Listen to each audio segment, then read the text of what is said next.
record this for posterity's sake. This is some of the worst fucking wind I've ever fished in. We're talking 15 to 20 miles straight. Can't even cast. You cast, your line goes in a giant loop. The lure ends up 40 to 50 feet away from where you want to start retrieving at. We got some nice. Oh, there's a good one.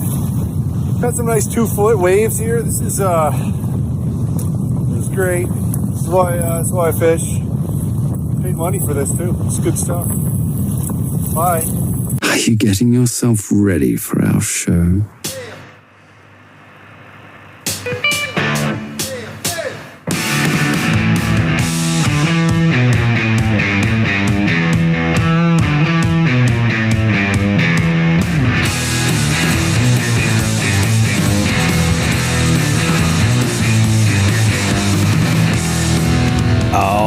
Everybody, Jigs and Bigs, another Tuesday, a brand new, amazing podcast just for you and you and you. We've got a great show this week, guys. I had some stuff go down last week as I was trying to round out the Jigs and Bigs monthly multi-species scavenger hunt tournament over at Quabbin Reservoir. We're going to talk about the tomfoolery that happened over there. We got some good FTG stuff, some more classic parking lot shenanigans going down. Shawn spent his entire week actually up north over at Champlain with the latest EKF tournament that went on up in the great state of Vermont and New York, I suppose. And he's got information about some of the harrowing situation he had to deal with. We got an update from Joe. He's got a week's worth of fishing all wrapped up in one pinnacle day that you're just not going to be able to get enough of, to be perfectly honest with you. I ended up defying all the odds later in the week. We're going to get to that. And bait of the week this week, it's coming up on summertime. It is that frog season. Everybody loves throwing a frog. We're going to talk about our favorite frogs, some of our similar slop baits that we like to throw in different situations. We got all kinds of good stuff for you. Plus, we have Timmy Bender all the way from Colorado in the beef seat this week. You're not going to want to miss it, guys. We got more Jigs and Bigs action. Get yourself something enjoyable to make this show the best it possibly can be. We'll see you guys in just a bit right after this.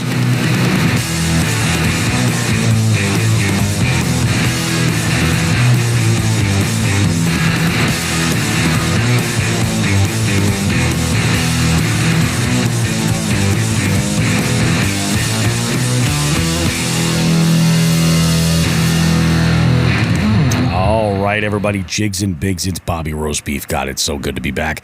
Gentlemen, how are you? How is everybody? What's up? It's another good. Amazing tired. Show. I know. Long week. It's been crazy. This has been actually a really productive week as far as Jigs and Bigs is concerned. We've gotten a lot of stuff kind of done. I remember at the end of last episode, Shawn and I were going to fill our fat faces at Bar Taco, and we succeeded. But we also managed to get some notes down on paper as far as a couple of really cool events that are coming up. And some of those events that we have to talk about are our Hoodlum Fest. That's coming up. Some of you guys will be able to get involved with that. That's a summertime thing. And then a little later in the year, we unfortunately, as the week went on, we had to kind of combine two different events that we were looking to get together. But we are talking about the 200th episode celebration. You're not going to want to miss this. It's a lot of fun. The date is in January. We've got details with that in the shows coming. We're putting together something amazing, and it's going to be great. Bring your appetite. That's all I got to say. That's all I got to say for that. Let's dive into this week. We have a little formula this week based on the sheer amount of fishing that actually had gone down. So I'm going to bring you guys all the way back to Memorial Day here, if you would, with your best Wayne's World dream sequence. I'm bringing you to Gate 43 in Hardwick at not Hardwick, Petersham, at Quabbin Reservoir. Your boy Bobby Roast Beef took the ride up with Paul, the one and only Polish Hammer, and we went out. You guys might remember I talk about Quabbin Reservoir quite a bit. It is a tough nut to crack. There's a lot of stuff happening over there. There's a shitload of species. I'll be perfectly honest with you. If you're doing a multi-species, scavenger hunt like the Jigs and Bigs jigs, this is a great body of water for you to go to hit because there's all kinds of great stuff for you. This was just not the case that we ran into in on this one outing. So we had left town. I think I picked Paul up at like 5 a.m. It's pretty early. We got in line over there because we had to rent a boat. So we get out on our boat. Now, some of our listeners may remember that I have some history with these boats and nearly murdering Paul on one of them simply because of my own gastrointestinal irresponsibility. But today, on this specific date, we were ready to go. Everything was in order. It was just going to be a good send. I was on a mission for a handful of smaller species, primarily any of the perch species. I also needed I had a crappie at this point. I also I was on the hunt for a rock bass. Like I just needed an 8-inch rock bass that would have helped. And then a variety of other species that there are up for grabs and size. Also, I'm looking to round out that any 5 as well. So we launch the boat. Now, Paul, this was his first time playing, we'll say captain loosely. He was at the transom handling the outboard for the entirety of the day. And the wind, she was blowing that day, friends. She was blowing hard. And we had, this is our first go round at Quabbin in these types of conditions. So we find a couple of spots that we want to hit. I was whipping around a lipless crankbait around some weeds and just ripping them out of weeds and got on a very small chain pickerel very quickly, probably third or fourth cast. Said, okay, cool. This is a good pattern. They're munching it. We'll keep going. We'll see what we get on. Got on shortly thereafter, yet another pickerel. This one shook off right at the boat. I couldn't have been happier. Let me just cast out to find more fish. I would go on to be fishless for a good chunk of the day from here on out. Paul and I had drifted into some weeds, and we were kind of using the weeds to get a little bit of resistance to kind of slow us from drifting too far through a variety of different baits up shallow. It was a little while before Paul got on a fish, and his first fish was a largemouth. Now, just before he had landed this fish, we had made the decision to kind of like follow this one bank and pop into a little cove, try to, get out of the wind a little bit. We saw another one of these rental boats perched in this one corner, like sitting perfectly. And I'm like, either the wind is not touching them whatsoever or they dropped an anchor. And Paul says, oh, I wish I would have thought to bring my anchor. And I'm like, yeah, I wish you would have thought to bring your anchor too. That would have been very, very helpful. So he and I, now keep in mind for what's about to happen, Paul was almost in the FTG spot. Almost. I say this because on, Thursday, I had somebody just take the FTG crown and run a marathon with it. So so Paul and I, we fish along this bank. I have my third pickerel, hit in third and the biggest, hit right at the boat, take a swipe at my rattle trap and just shake right off. To which, again, I'm like, that just lets me cast again and hopefully get on another fish. We make our way over to where this other boat was. They started kind of like creeping around closer into the weeds, into the grass where we were. And, we make our way over to work this one long bank going back out to the point on the main lake. And Paul is, we're making a little bit of headway and the wind starts then pushing us into the bank. We get back out, same thing. It's the wind's changing directions. It's not really something that we can really plan on with any consistency. Paul lands a 13, 14-inch largemouth. We're like, okay, found some fish. Sounds good. And he landed this fish on, I think, a whopper plopper, fished up shallow. So I said, okay, cool. Shallow's the way to go. And they'll hit some topwater up there. That's great. I started throwing around a bone-colored booyah buzz toad. or toad runner. That's what it is, the toad runner. And I'm getting that buzz toad style action in a little bit more of a bulky presentation. And the number of strikes on this presentation was almost uncountable. It was ridiculous. They were just blowing up all over the place. But again, I would get one good cast in, one retrieve, get a blow up. Next thing I know, the boat is blowing into the bank again. So again, we're like, damn us if we only had an anchor. Remember that. If we only had an anchor. So we make our way out back to the main lake. We start the wind is now pushing us along the bank, which is great because we're fishing a little bit faster and just going with the wind.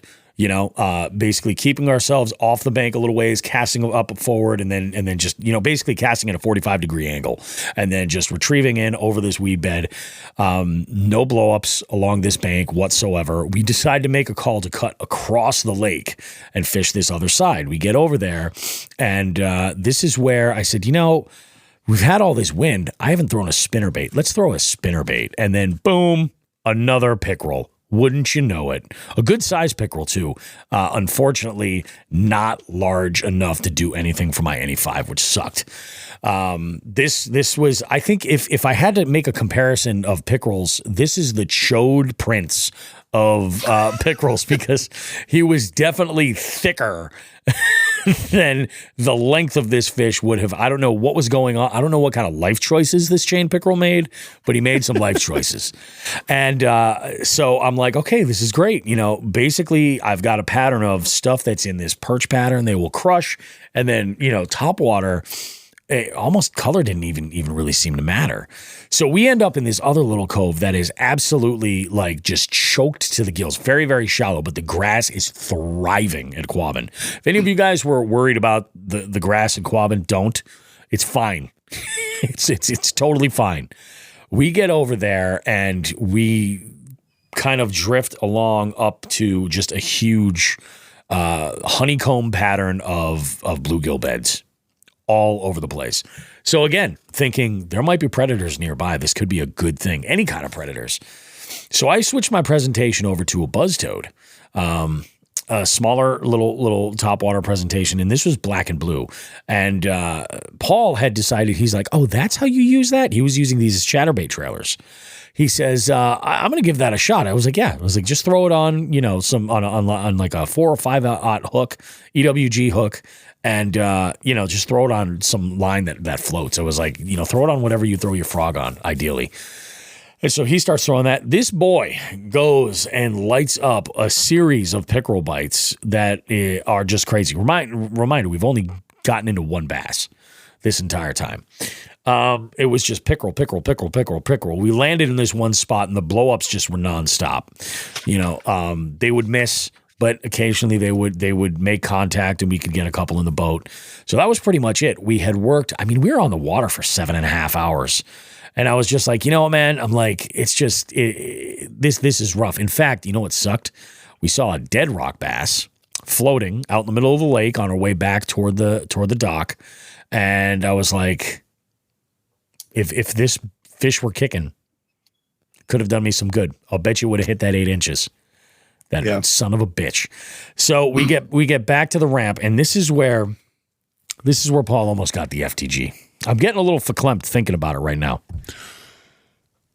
Bobby, I just realized this, man. There was an anchor right here under my seat the whole fucking time we were out there.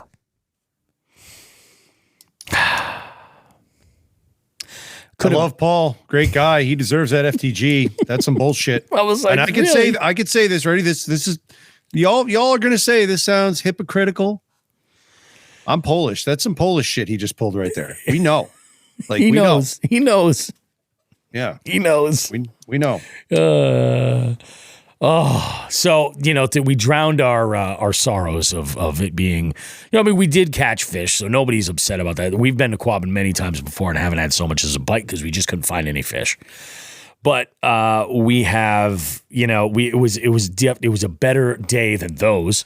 So we decided, we're like, let's go. We went to the old Mexicali Grill in Where? Ooh. Yeah, we pummeled some. What did I order? The El Pastor tacos with a michelada. Need a michelada. A little clamato, Modelo. Yeah. So we ate pretty well. Called it a day. Came home. That was Monday. I got home and then I went and did trivia afterwards. So now, so let's backpedal for a second. Okay. We gotta call Mexicali because that's actually one of my local spots I go to quite often. I think they're the same owners. Yeah. So one thing, real quick, not to get on a tangent, but they're actually like a what's that word I'm looking? A chain restaurant. I didn't know that. Yeah, I think it's a really small chain. Yeah. So anyway, my go-tos for the drinks: jalapeno margarita or the coconut margarita. Love it. That's all I had. I have to go michelada there because there's so many places around here that just don't offer it with the clamato. Right. I've ordered a michelada before at some bars and they're like, yeah, just throw a little Bloody Mary mix. I'm like, no. It's not the same. I could get down with a jalapeno margarita. My wife went out for margs with the girls last night, which made it an interesting evening here around the Shred House. It was good.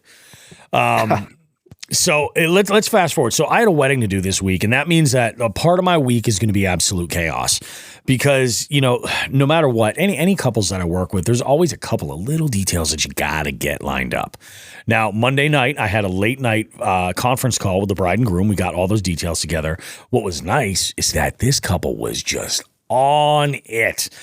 We ended that phone call with a checklist of like, these are the things that I need this week. Cool. Do you think you can have them to me by Thursday, the latest? Absolutely great. By Wednesday evening, everything was done. I had every single song that they had asked for.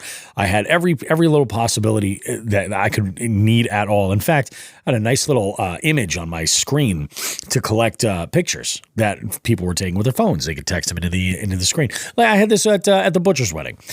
And they loved it. They absolutely loved it. The picture that I used looked great. Everybody was happy. It was fantastic.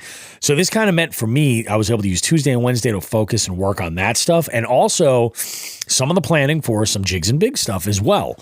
And so that was really good to kind of have an office day. Thursday, I went out to a local body of water here. And this is because I had, in the process of working around the house, I've been doing a little bit of research, mainly with my electronics in my boat. I don't think I've ever talked about the electronics unit that I'm using in my kayak.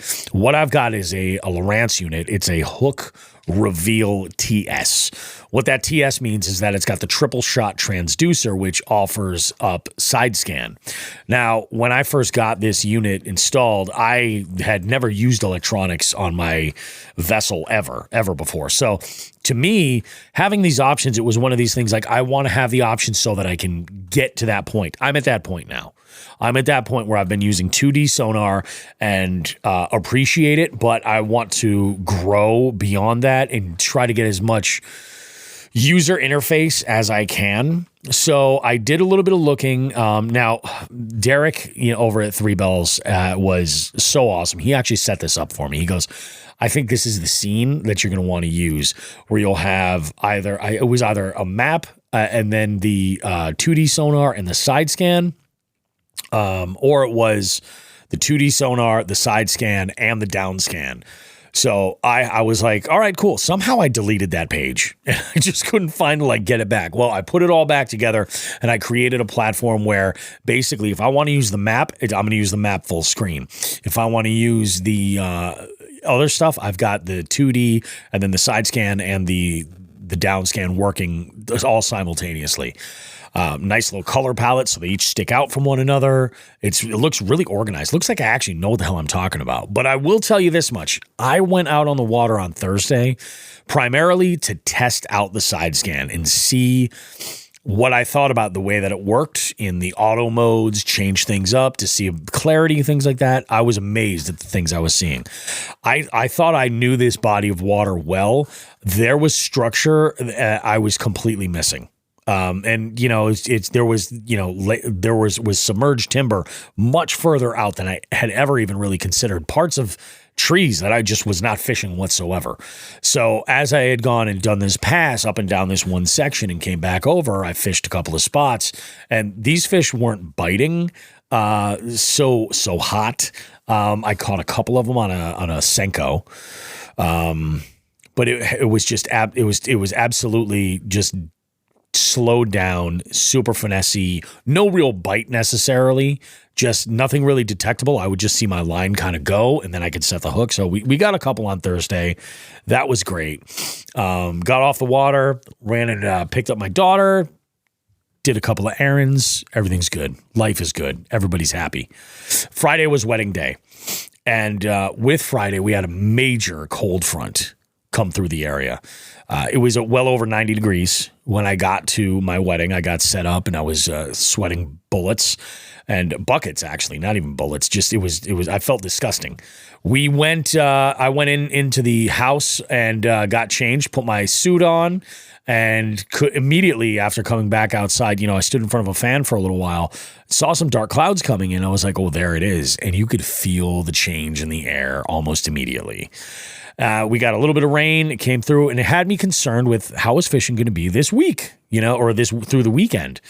And when I got home from the wedding on late on Friday night, I decided, I made the active decision. I shut my alarm clock off on my phone. I was like, I'm just going to let myself sleep in until whatever time I get up, and I'm going to go and fish when I want to fish. I'm just gonna fish like, okay, cool, we're gonna go check it out. The weather had some pretty solid cloud cover, which made me feel good about it. It was also full moon on Saturday, right? So that was sort of a wild card. Hey, could that be great or could it not be great? Who knows? And we had some wind. We had a little bit of wind locally. This body of water didn't have too much going on as far as wind goes, but I was like, okay, so this kind of, it's fishy weather, but that cold front might slow things down a bit. We'll see what happens. Well, I managed to get 6 in the boat in total, and then a number of follows, all on a finesse swim bait and a Texas rig stick bait. Just basically throwing that stick bait in where it was heavier cover than where I could throw that exposed hook on the swim bait. I got bit on both of them. I got 4 and 2. 2 of them on the swim bait, 4 of them on the Senko. One of them was decent quality. One of them was like 16 inches. And I mean, not a bad fish. One of them, I wish I got a better picture of this fish's mouth. I don't know what kind of parasite or condition this fish had, but it almost looked like on one side of its mouth, it had like carp lips. Like they looked inflamed. Wasn't leeches? No, it definitely wasn't leeches. It was the tissue was like swollen and like inflamed. It was crazy. I was like, I wonder what's going on there. But very, very interesting. I managed to catch, and actually that body of water, I saw a bass boat for the first time this year, and I went over and busted his chops. Because anytime I see a bass boat on that body of water, it's so small. Like you're not firing up your outboard for anything. It's not happening. I go over and I was just like, they biting it all? Oh, no, they're not biting. Oh, well, I'm like, well, I'm glad you're here. He's like, why is that? I go, because people look at me like I'm the bougie angler when I'm out here in this kayak. And I'm like, you take some of that pressure off of me, so I appreciate it. He got the joke. It was very lighthearted about it. It was good. Met a couple of other kayak anglers. One was very much, if you could imagine, Shawn, you and I 3 years ago. like that. Like it was this one guy's only second time in his new kayak, and he was going out with a buddy of his. His buddy definitely struck me like he had been doing this for a long time and was introducing somebody new to the sport, which I think is commendable. I think that's awesome. Hooked them up with some info about the show. Hopefully they give it a listen. They said they definitely liked the appeal that it was not safe for work. And then I hit the road, came back home, and called it an evening. It was, we went out for Indian. We went to Pintu's Yeah, we went to Pintu's. God, it's so good, man. It is so good. We had a really, really good dinner. Holly had gone out for Margs with the girls afterwards. I came home with Delaney. We hung out with the dogs. I played designated driver for my old lady, went and picked her up and carried her drunk ass home. And the rest is history. I got up this morning, dropped off my wedding gear. I was going to go fish today, but I wasn't 100% sure. So I decided to go do a little bit of freaking mudding. I dropped off my wedding gear and I said, I should go wash the truck. I know it's going to rain, but I got all this pollen everywhere and everything. And I'm like, I'll go wash the truck. And as I was on my way to the car wash, I said, you know what? I might as well give him something to wash. So I happen to know a little spot with, just some dirt trails and stuff that I can get around. And I put some mud on the runner today. It was nice. It was very nice. Went over to the Golden Nozzle in Northampton, and I was unaware. You know how they have that one sprayer that they usually do like a pre-treat? They'll spray your car down. Did you guys know that they have 2 of them in there? I did not. Because I didn't know either. And they spent a good 5 to 10 minutes pre-spraying everything on my truck. Because the video I posted on Instagram today, that little reel, that was only like halfway through the trip. I was like, I should record something. This is pretty cool. I really should have gotten to the end of the trail and been like, now this is, because it was caked on. It was great. Ran through I'm like, I could see where people might like this. This could definitely be kind of fun. So I got home and then I recorded that interview with Tim, and there was a great conversation. We had a great discussion about all kinds of good stuff. You guys will hear that coming up later in this episode. And yeah, that kind of sums up my week for the most part. Fooling around with some electronics and stuff. And I have a new body of water that I want to go and scout. And I'm thinking that my outlook on fishing new water, utilizing something like side scan, will give me that much more knowledge to take away with each trip. That's my hope is right there. Oh, Pintu's is the bomb. Chrissy knows what's up. Pintu's is the bomb. I will say this. One of my favorite Indian dishes anywhere is chicken 65. Some places have it as an appetizer. Some places have it as an entree. Pintu's has it as an entree, and it's one of the best I've ever had. It was out of this world. It's not like they don't even bread it. It's just covered in spices and marinade, and then served with peppers and onions and the hot chilies, and it's just, so good. I haven't eaten at Pintu's in over 10 years. Mm-hmm. Unfortunately, with the dietary restraints I have, I always do India House. Oh, yeah. India House is great, too. Yeah. I thought Pintu's food was great, but unfortunately, I can't do anything about it. It just sucks. But they're good, man. Yeah, they are very good. I mean, we get, there's a handful of really good spots. There's another, in fact, I think it's another Indian restaurant in Pintu's old location on Westfield Street. Or maybe it's not on that old location. Maybe not. Yeah, I might be confused, but it's in that same vicinity. And they also have a fantastic menu. Like, I'll tell you, I could eat garlic naan with every meal.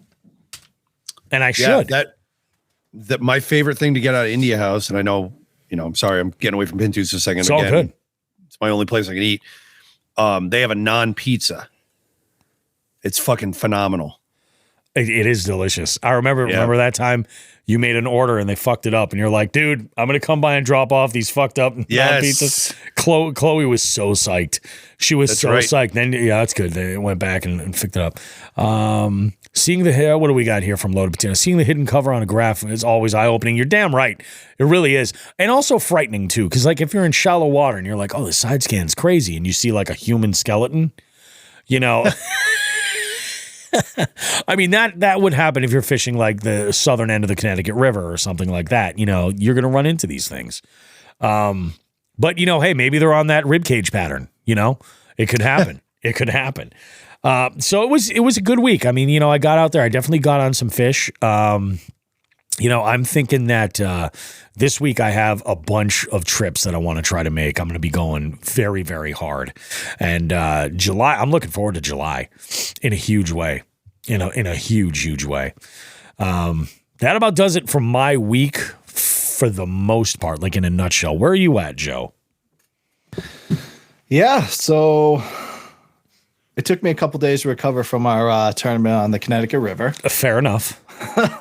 Whether it was, just the long day, the sun, my back, I feel like I got compressed a couple inches, less after all the waves and everything that were hitting. But yeah, so I took a couple days off. I ended up going out fishing Wednesday for my Wednesday night league, and to do so, I bring I bring my boat all the way to work out Western Mass, and I go straight from work. Had a little mishap with the boat or trailer, I should say. So I'm on my way to the lake. We end up fishing Hamilton Res out in Holland. Oh yeah, it's in Holland. Yep. So I'm about 2 miles from there, and I'm driving. Music up or whatever. And I very faintly, I hear like a ting, ting, ting, ting, ting. I'm like, what the fuck? So I turn the music down. I still hear it. I pull over, go to check. I check like the driver's side, nothing. I walk around and then I see it. So, the stairs on my trailer that go like up to the boat, one of the pins sheared on it. And the fucking stairs were bouncing off the fucking road. Really? Yeah. Yep. So I didn't have a socket set to take the other one off on me, which I will now have one of those on me at all times. Oh, yeah. So I'm like, well, how the fuck am I gonna do this? So I ended up ratcheting it. I had a ratchet strap, so I ended up like jimmy rigging it that way. But so that was the start of the evening. So I get to the boat ramp. And I don't know if I'm sure Shawn's probably fished Hamilton Res. I don't know if you have, Bobby, but I don't think I have. Once. Yeah, it's a real weird place. It's pretty much the same fucking depth the entire lake, except for like one spot where it gets, and it's a very small spot where it gets deeper. It gets down to like maybe 18 feet, but they stock it, so like all the it sits at like 5-6 feet most places on the entire lake. It's just like one giant flat, and then there's that one hole, so all the trout just go and sit there. But anyway, so I drop in, I pick up Ryan, and we get ready. We're feeling pretty good. I was dealing with some shit at work, so while fishing, I kept having to take phone calls. Oh god! So right there, you know how that is, and I get onto a fish pretty quick. I was throwing a jerk bait, an A-Bay jerk bait, the one that they designed for me in golden shiner color. Mm-hmm. So I'm throwing that, and maybe second cast, I get a pickerel. That's pretty much par for the course for me. It seems every tournament, every time I go fishing, the first fish in the boat is a slime dart. It's just the way it is for me. I don't know what it is. Ryan mentioned it. He's like, every time, dude. He's like, every time. And the thing always like swallows the hell out of my friggin' baits. But because he grabbed it on the paws and whatever. So that was a pain in the ass to get out. So we do that. And we're fishing. There is this one like rock island. It's, maybe the size of like a car. And Ryan pulls off a smallmouth off of there. They do have smallies there. Ryan pulls a smallie off there, decent one, maybe like 14 inches or so. So we're like, okay, cool. We're on some fish. We're gonna do all right. From there, it ended up slowing down pretty good for us. We saw a lot of beds. The bluegill were already on the beds. Yep. The bass were not on them. The water temperature there was between 78 and 80 degrees. No shit. It was warm there. Yeah. The water temp was warm. So I'm like, shit, this is completely different from everywhere I've been fishing. Yeah. So yeah, water temp was super warm. Discovered that they were all up shallow. Got a couple rats that really weren't that we really couldn't bring in, but pretty much using the same baits the whole time. And then we get to a spot in that deeper water where, using our forward facing, we could tell that there are smallies kind of in with the trout. Mm-hmm. Ryan got a hook up on one off a spy bait. Lost it like at the boat, but we could tell like, hey, that's a small that 100% was a smallie. But we end up spending a little too much time trying to have another one hook up. Yeah. I'm talking like we spent probably almost an hour here, and these Wednesday night tournaments are only 3 hours tops. So. Oh yeah. So we again, the sun was beating. It was fucking hot. So we moved from there. We're like, all right, let's, I think they're going to be shoved against shore. Let's go work the shorelines. And sure as shit, Ryan hooks up to another nice one, a largemouth this time, right, just hanging right off a dock, probably in like 2 feet of water, up on the shore. So we get that in. And another thing we noticed in that cove, and that's where the wind was going. I don't know if they just nuked the weeds at this place or whatnot, but there was a shit ton of dead fish, and most of them were bullheads. Oh, really? Okay. Shit ton of them. So I'm talking maybe 30 to 40 of them we saw. No kidding. Yeah, it was a lot. So I don't know. The only thing I could think of, and I mean, even Shawn, you might be able to chime in on this. The only thing I could think of is they recently nuked the weeds. That's the only thing I think. Yeah, that's the only thing I could think of, especially for bullheads. Because they're sitting on that bottom or whatever. But we did notice that, so that was kind of strange. From there, we decided to. And again, we have 2 fish in the live well at this point, so we're kind of cutting it close on time. We kind of went back to that rock point. Literally first cast. I think I had another jerk bait. Actually it was that A-Bay jerk bait again. I'm jerking that first cast. I hook another one. I was like, Ryan, grab the net. I was like, this is a pretty good one. It was probably, closer, mid twos to 3. Right as we're getting to the boat, Ryan goes to put the net down. No. Thing jumps, shakes the hook. So right next to the boat.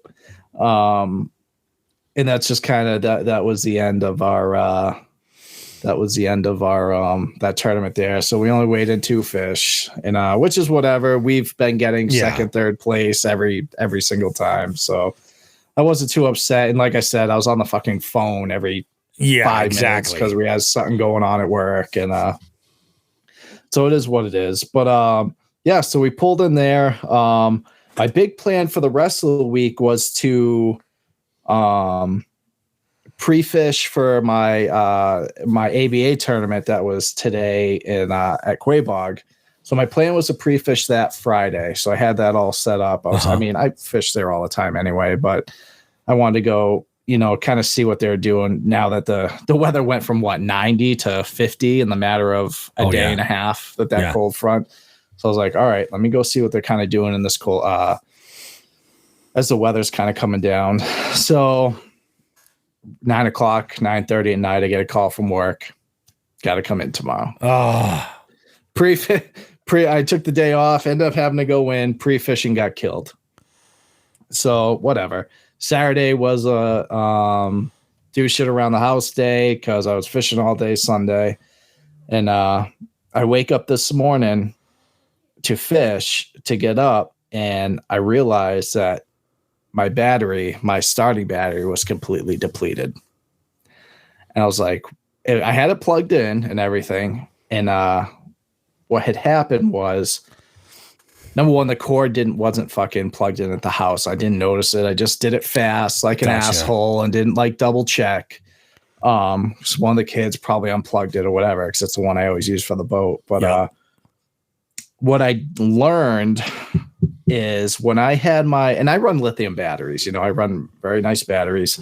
What I learned was when you put on a live scope, I did not install my live scope. I'm not going to say the marina that did. And I didn't know enough about the electronics to do this, but they recommend doing a cutoff switch to the live scope, because even when the boat is off, it'll still going to drain. Right? Yep. It still draws.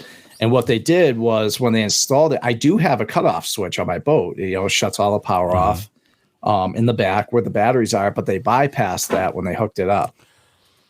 Oh, so when I shut mine down, it's still the live scope is still drawing energy, or is still drawing power. And I thought my boat had been plugged in for days, but it hadn't been. Gotcha. It had just been drawing power for days. So, and with those lithium batteries for safety, I think most batteries are like this, but once it gets down to below a certain percentage, you have to manually charge them with a trickle charger because the onboard charger won't charge them. That sucks. Yeah. So the idea being, I guess, that you probably wouldn't get that low. Yep. Yeah. Exactly. And so that sucked. That one hurt a little bit because I was really, a body of water. This is the body of water that I was doing for here that I know well. I typically do fairly well at it, and I was a little bit bummed. I'm waiting to hear back from some people to see what the results were, but I was kind of being like pissy pants all day about it. It wasn't like asking anyone because I was all pissed about it. So like Dan Griffin's like, hey, like where you at type deal, so there was that. And then that was the end of my fishing week. I fixed the battery. I mean, I have to put in that cutoff switch at some point to alleviate that. But I fixed that. I fixed that all up, and I'm gonna head out tomorrow. So I'm off tomorrow, so I'm gonna head out there and do some fishing. Get it done. Yep. Nice. Now you got a tournament lined up that like you're pre-fishing for, or you just going out just for the sake of going out to make up for it today. Gotcha. I have the bug or I have the itch, so I just need to get out there. I don't know where I'm gonna go yet. Yep. Probably somewhere local, but yeah. I love that. That's awesome. Nice. Now Shawn's got an abundance of stuff for us today. You're talking to an assless man right now. I done fished my ass off this week. It's true. You're the what is it? You're the Hank Hill with the what is it? The depleted glutes. That's it. That's exactly what I am. I have no ass now. I have no ass. But anyways, mighty Champlain was on the menu for me this week with an EKF tournament going on Saturday. I got up there luckily Tuesday night. I think I mentioned during the Cayuga adventure that my wife has been nothing short of a superhero this year. Yeah. She said, EKF, go ahead, do your thing. Yep. Get out of the house. It's been awesome. So Tuesday I got up there with John Medina, stayed in a house with John and with Nelson and Andrew Heath and Jerry Multi-House. Quite the little collection of Western Mass and Central Mass, being John, anglers. And we stayed at the Bass Cabin 189. A little shout out to Ian. Nice. Thank you very much. Very hospitable as usual. If you're looking to rent up at Champlain, Bass Cabin 189 on Instagram, I believe it is, Bobby, right? Yes. No underscores, no caps. I'll have to look it up, but yeah, I can. I'll let you know. Yeah, if you could do that while I'm chit-chatting with the folks, that'd be excellent. So we got up there and I said, Tuesday night, let's go. We're going to hit this. We went out to the closest ramp to the house and just did a quick run. And I'm going to just go through some of the noteworthy stuff that I hit. That was on the 30th. That night, I got a nice pike, couple decent smallmouth, one at 16. I'll take that. I'll take a 16-inch smallmouth flying out of the water at all times. We only fished we fished most of the afternoon, I guess. Again, I was being careful. I knew where I was fishing from the get-go. Yep. So the first couple days, I was really touchy about, going crazy and hammering down a place that I was going to fish within a week. Yep. I went by my rule. If I caught 2 fish, cut the lure off. Did all right, man. A few smallmouth, got a nice pike, went from there. Yep. Next day, I ended up doing a loop around the bay that I fished. And it sounds simple. This was almost 12 hours on the water. I was on the water forever. I did this huge loop and the wind was blowing. Wind was blowing pretty stiff, 5 to 10, but gusts up to 15. I ended up getting more than a bag, and they were actually a really nice bag. Would have been all, not would have been a winning bag, but all 16, 17-inch smallmouth, largemouth. This was the day I actually called Chris about this, Chris Mellowship of A-Bay Lures. Yep. How many fish I caught on A-Bay Lures that day was looks like out of the whatever number of fish, like about 90% of them I caught on various A-Bay lures in one particular pattern. You'll hear more about that pattern from me in the future. I'm going to leave that alone for now, but that was my day. I really settled on, okay, I have 5 or 6 spots I can hit and do some damage during that tournament. And then came, well, man, this was brutal. Then came the first. It was 95 degrees out for us. It was so hot, and there was just it was just sweating and death. So, with that, John, myself, and we had 2 guests throughout the week. I didn't mention this. I don't know if I told you this. Gerard Elias from the Eastern Division of MAKB. Gerard is a great guy. You did tell me about this. Yeah. Yep. You guys have all heard before me talk about Gerard saving my pants from the Cape one day. Great guy. Gerard got an Airbnb. Yep. That was apparently located in the fucking hood. That was so bad he didn't even show up, immediately asked for a refund, and then said, "You guys mind if I crash with you for the night?" Now, John and I were the only folks there from Tuesday until Thursday night. So Tuesday night, Gerard crashed with us. Wednesday night, we had another guest, Ray Sparky Figueroa, electrician extraordinaire. Ray crashed with us Wednesday night, and Thursday morning, I believe, we went out and we went north. We went almost to the Canadian border. Yeah. I do want to take a step. Did you? Like a couple of fucking hosers you went up there, eh? I know. We had to fight Mounties. I should take a step back. There were some jigs and bigs. You had to mount fighties. Yeah, that too. When in Rome. The day before, we had some jigs and bigs fun. As I was going around my loop around this bay, inevitably a couple people came outside. Hey, that's a nice rig. I talked to 2. That's right. 1, 2, 3, 3 people. I talked to a gentleman named Todd up there at St. Albans. Todd, shout out to you if you're listening. Hope you found the sticker pack I left a couple days later. But I talked with Todd. Now here's where things got fun. That day I was going around in the heat on this, or on that huge loop. It wasn't the hot day. It was the day before. It was like 80 degrees, 85 degrees. Yep. On this giant loop I did, I marked 30 beds, all with males on them, some of them big. And I learned something new. I always thought males kind of topped out around 18 inches or under. Yeah. I caught a 19.25-inch male on a bed. Yep. All right. It was a smallmouth. It had one eye. He earned the nickname One Eye Willie. Of course he did. I found him in front of Todd's house. Todd had a conduit running out into a flat, somewhat gravelly, somewhat, I don't know, silty bottom. Yep. Not much. It wasn't like crazy. It was sand and silt, not too much. And at the end of this conduit, whatever was in it, I have no idea. Wiring, I have no fucking clue was in this conduit. Flesh. There was a cinder block. And on the outside part of the cinder block, that's where One-Eyed Willie made his home. That was his bed right there. That was his cavern, his cave of treasure. Correct. And I marked him on the fish finder and left it alone. Down a little bit more to the south, I ran into another couple, Sarah and her husband Carl. Said hello to them. They were talked it up with them. How you doing? Blah blah blah. This is a nice boat, etc. Yep. Said, hey, I'm on a podcast. I'll be back with stickers. Met them, nice folks, very welcoming. Love the people at Champlain.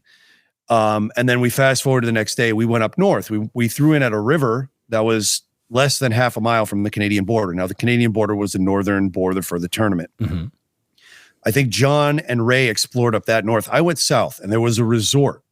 I believe it was called the Tyler House Resort. I'm mentioning them because one of their employees did me a huge solid. Oh, huge solid. All the time I've ever caught big pike, I've never been around someone. I either catch them in Minnesota or out fishing where I'm out fishing by myself, or the one big one in Mass I was by myself in a pond. Yeah. No one's ever been around, so I can get a good picture of me holding up a massive pike. And I'm talking 30 inches or more. Bigger. Yeah.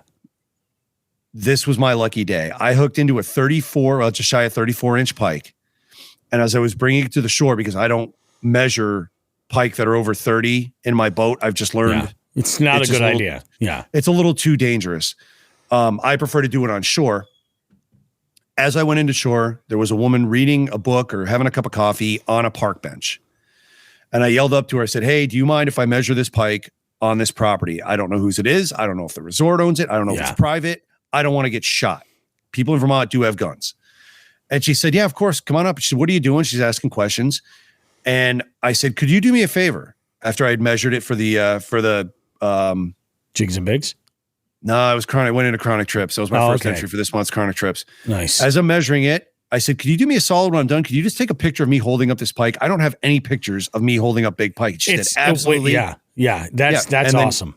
Sent it right to me. So Rebecca, who works at the Tyler House in Vermont, way up there by Canada. I don't even know the town. You're awesome, Rebecca. Thank you very much. Appreciate the picture. So if we'll hold on to that for another episode's artwork. Oh yeah. If you need it. We got that there. But very happy to get a picture of pike. Did fill out a few more species for Chronic Trips up there, but the bass bite wasn't very hot. I had a couple of follows. Yep. We moved out of there. I then went with Andrew Heath. He had arrived around noon. John and Ray went on an adventure.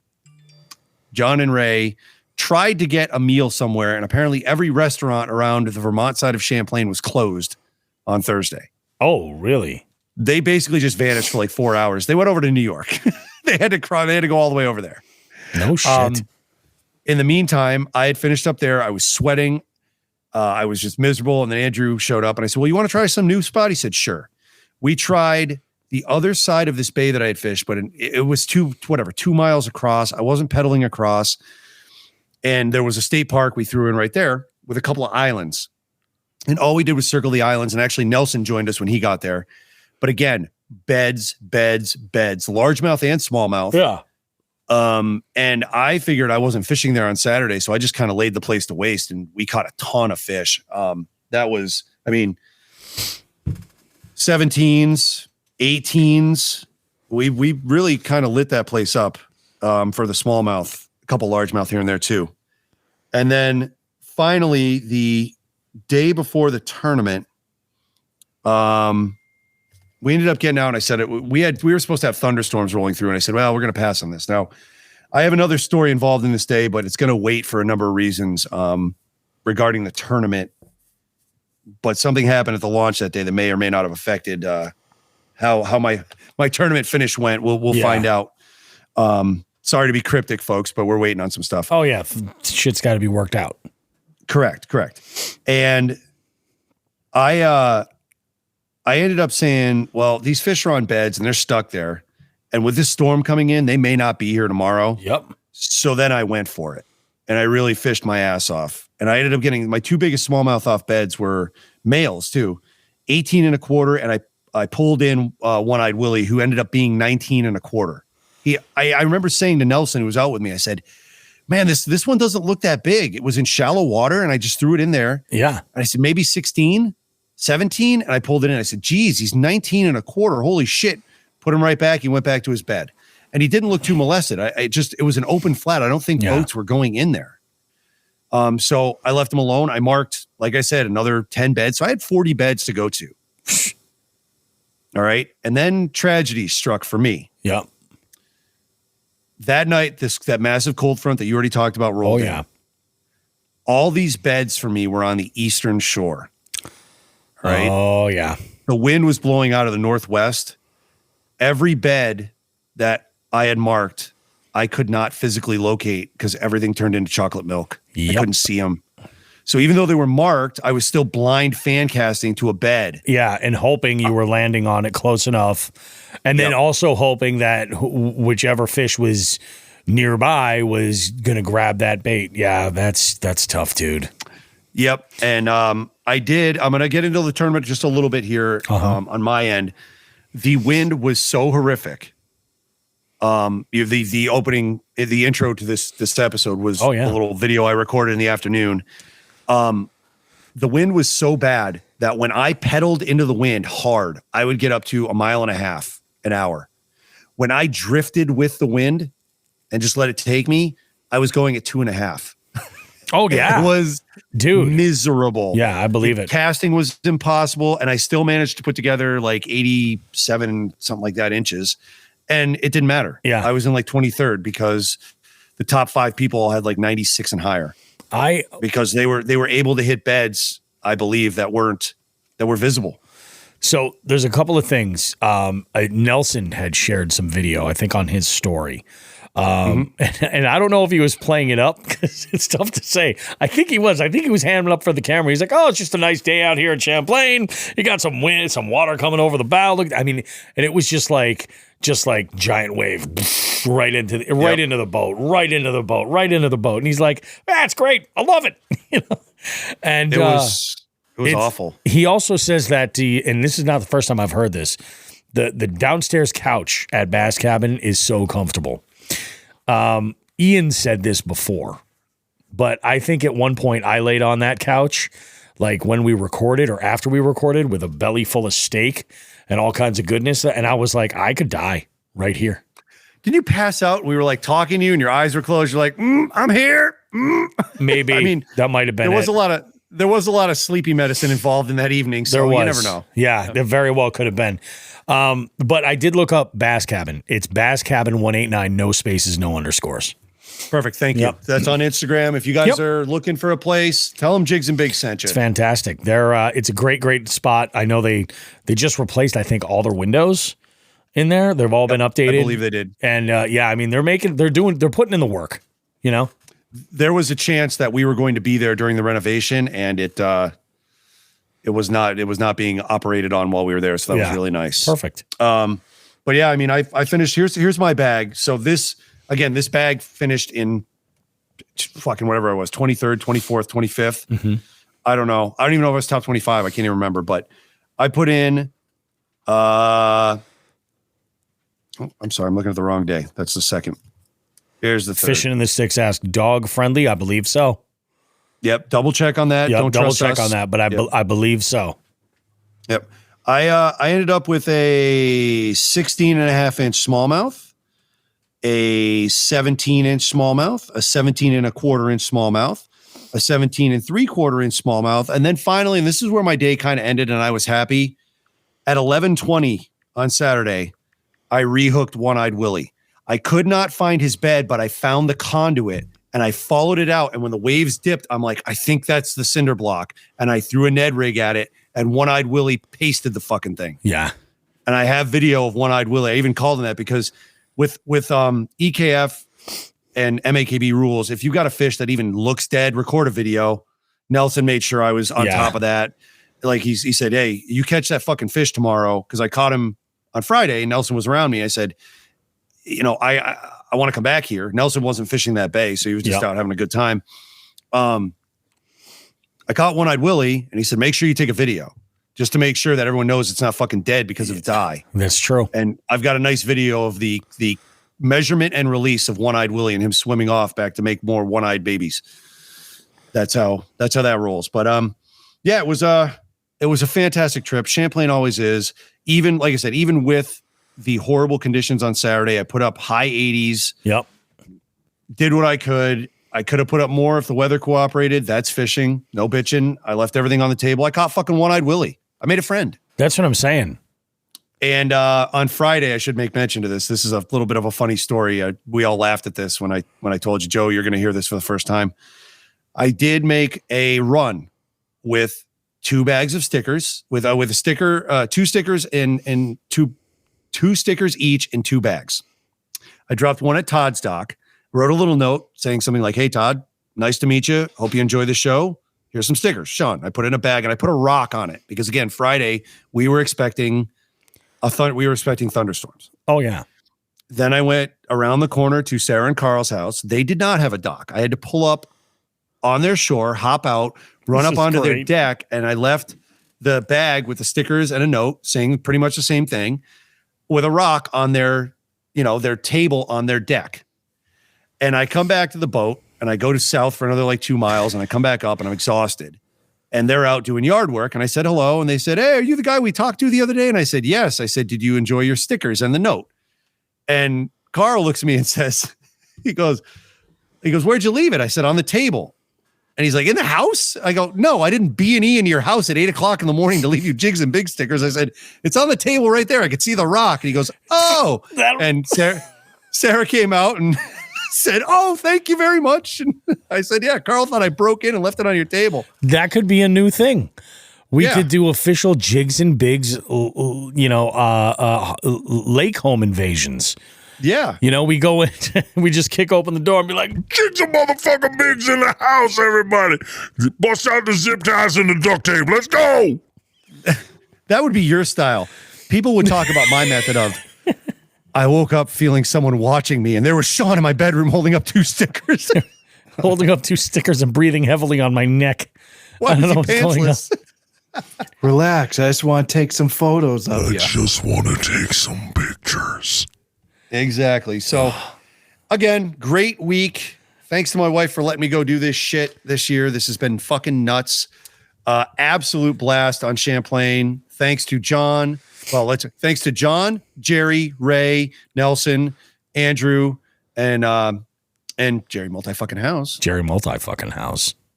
Thank you guys. It was an absolute blast. Oh, Bobby, I forgot. We got to talk food. How can we not talk food? I know. There's a lot of food in this show already with our guest. Oh, yeah. Yeah, but go on. We made some fried fish one night. That was fantastic. Nice. But the creme de la creme, we did in fact make some pizzas, and we'll leave that alone. But Nelson made a giant cookie sheet. Yes. Of venison nachos, and on half of them, this is where you come in, Bobby. Mm-hmm. On half of them, he topped it because he knows I didn't want any. Half of them were topped with pickled jalapenos. I'm into it. This was no fucking joke. No, it certainly was Nelson, not. Bravo to Nelson for the fucking nachos. They were incredible. We ate like kings all week. It was fucking great. I had a blast. More to come on it because we had maybe a little road bump with our standings. There's an issue that might need to be resolved. I'm not going to get into that, but these things happen.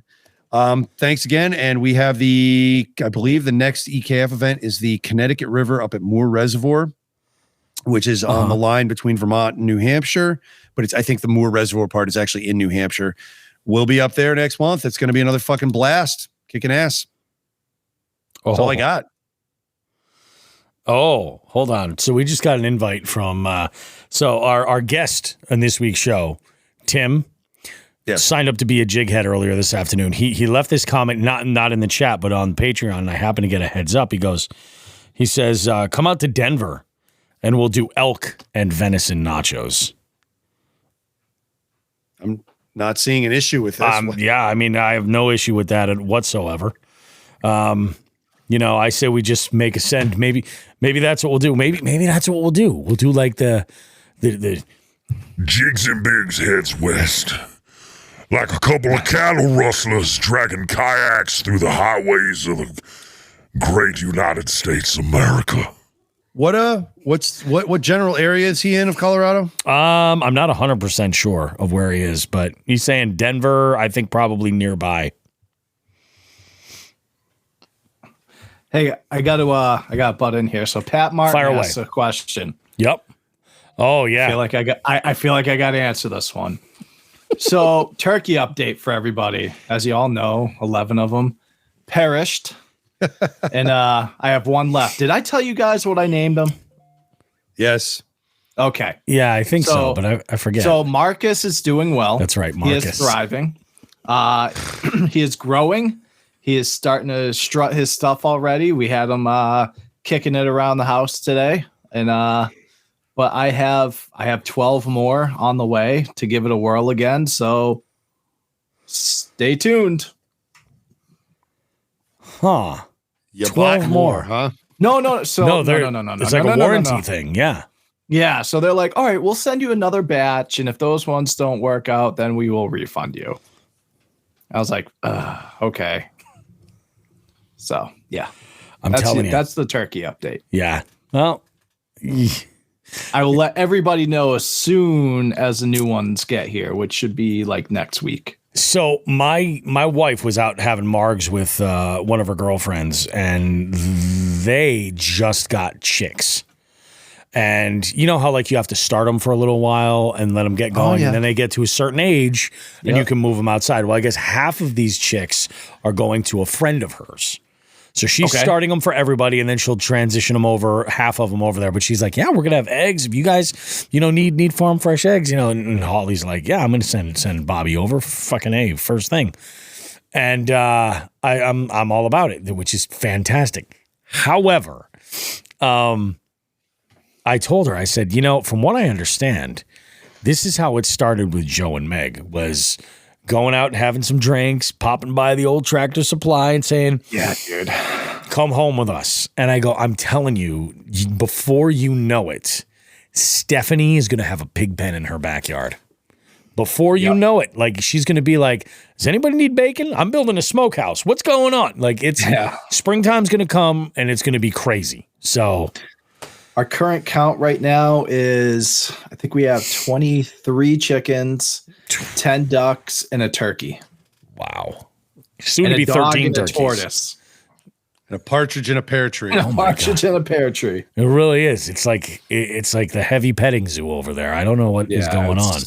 Yeah, I don't know. We watch a lot of TikToks, and yeah, it is what it is. Nelson's getting blown up in the comments over here, and Chris and Christina say Nelson nickname should be Elmer Fudd. Nelson says that he's good with that. Well, who is it? Elmer Fudd makes the best damn hot jelly though. Bogley's not wrong. Nelson's pepper jelly is out of this world. Better Elmo than Yosemite Sam. Oh my God! More bird info. Chrissy Fishing says, I ordered 15 chicks from Meyer Hatchery. They sent 3 extra just in case of losses. They all lived. So many chickens. Hey, that's awesome. I've ordered from Meyer. They're great. Yeah. I wish we could get away with doing chickens. City of Holyoke won't do it, though.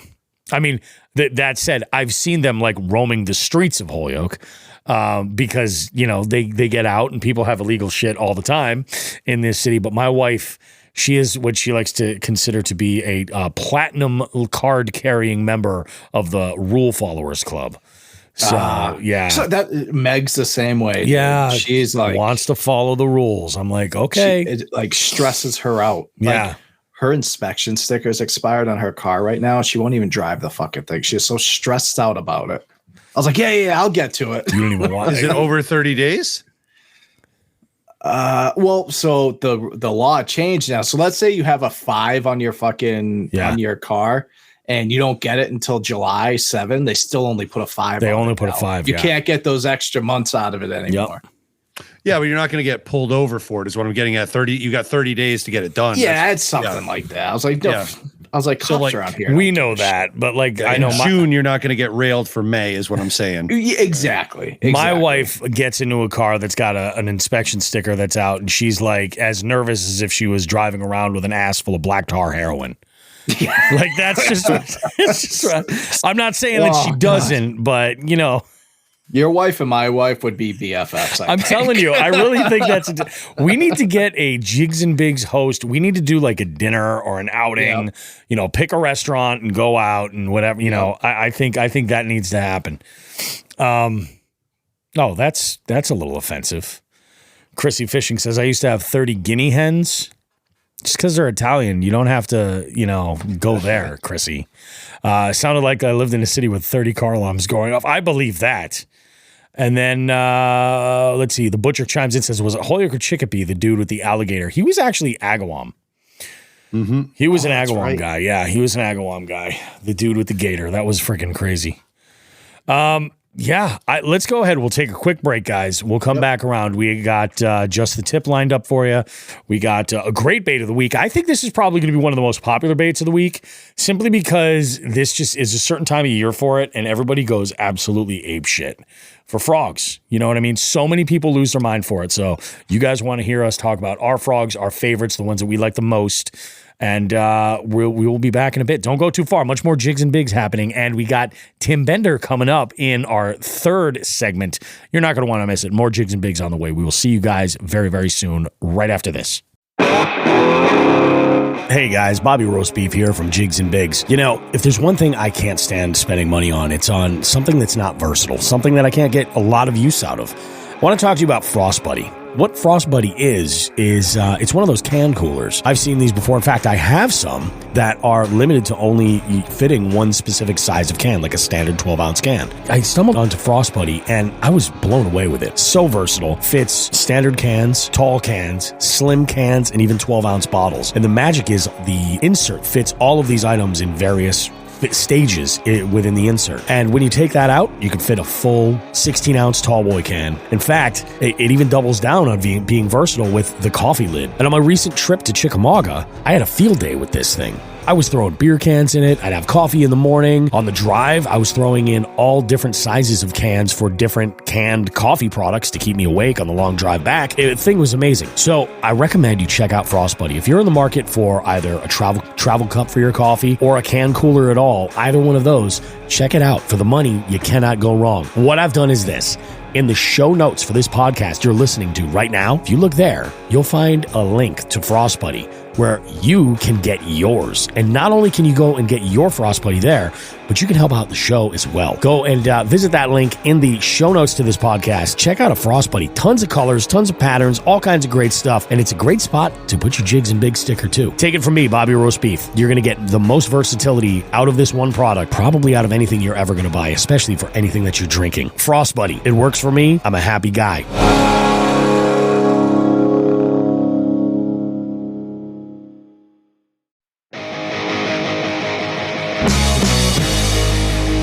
Jigs and Bigs wants to take a moment to say thank you to our partners for helping us continue to push the limits of our fishing adventures and bring you amazing long-form content. For all your premium kayak needs, we partner with Three Bells Outfitters, located along Smith Cove in Niantic, Connecticut. Three Bells is your go-to location for kayaks and accessories from Hobie, Native, Bonafide, Jackson, Yakutak, Naqua, Boondocks, Burley Pro, and many more. Financing options are available to upgrade you and your kayak fishing experience. White glove delivery service is also available. Visit 3bellsoutfitters.com for more info, and don't forget to tell them that Jigs and Bigs sent you. When it comes to high-quality polarized sunglasses, we've partnered with Torres. They provide stylish sunglasses in a variety of frames that are light and fit comfortably on your face. The polarization cuts glare and allows you to see the whole picture, helping you identify what's below the water's surface. They have a 60-day risk-free trial, lifetime warranty, and free shipping. Plus, you can save yourself 10% with the code JIGSandBigs10 at checkout. Visit Torrege.com to check out their selection. That's www.torege.com. Again, we cannot thank our partners enough for their support. Please consider supporting them and supporting the show in the same process. Thanks.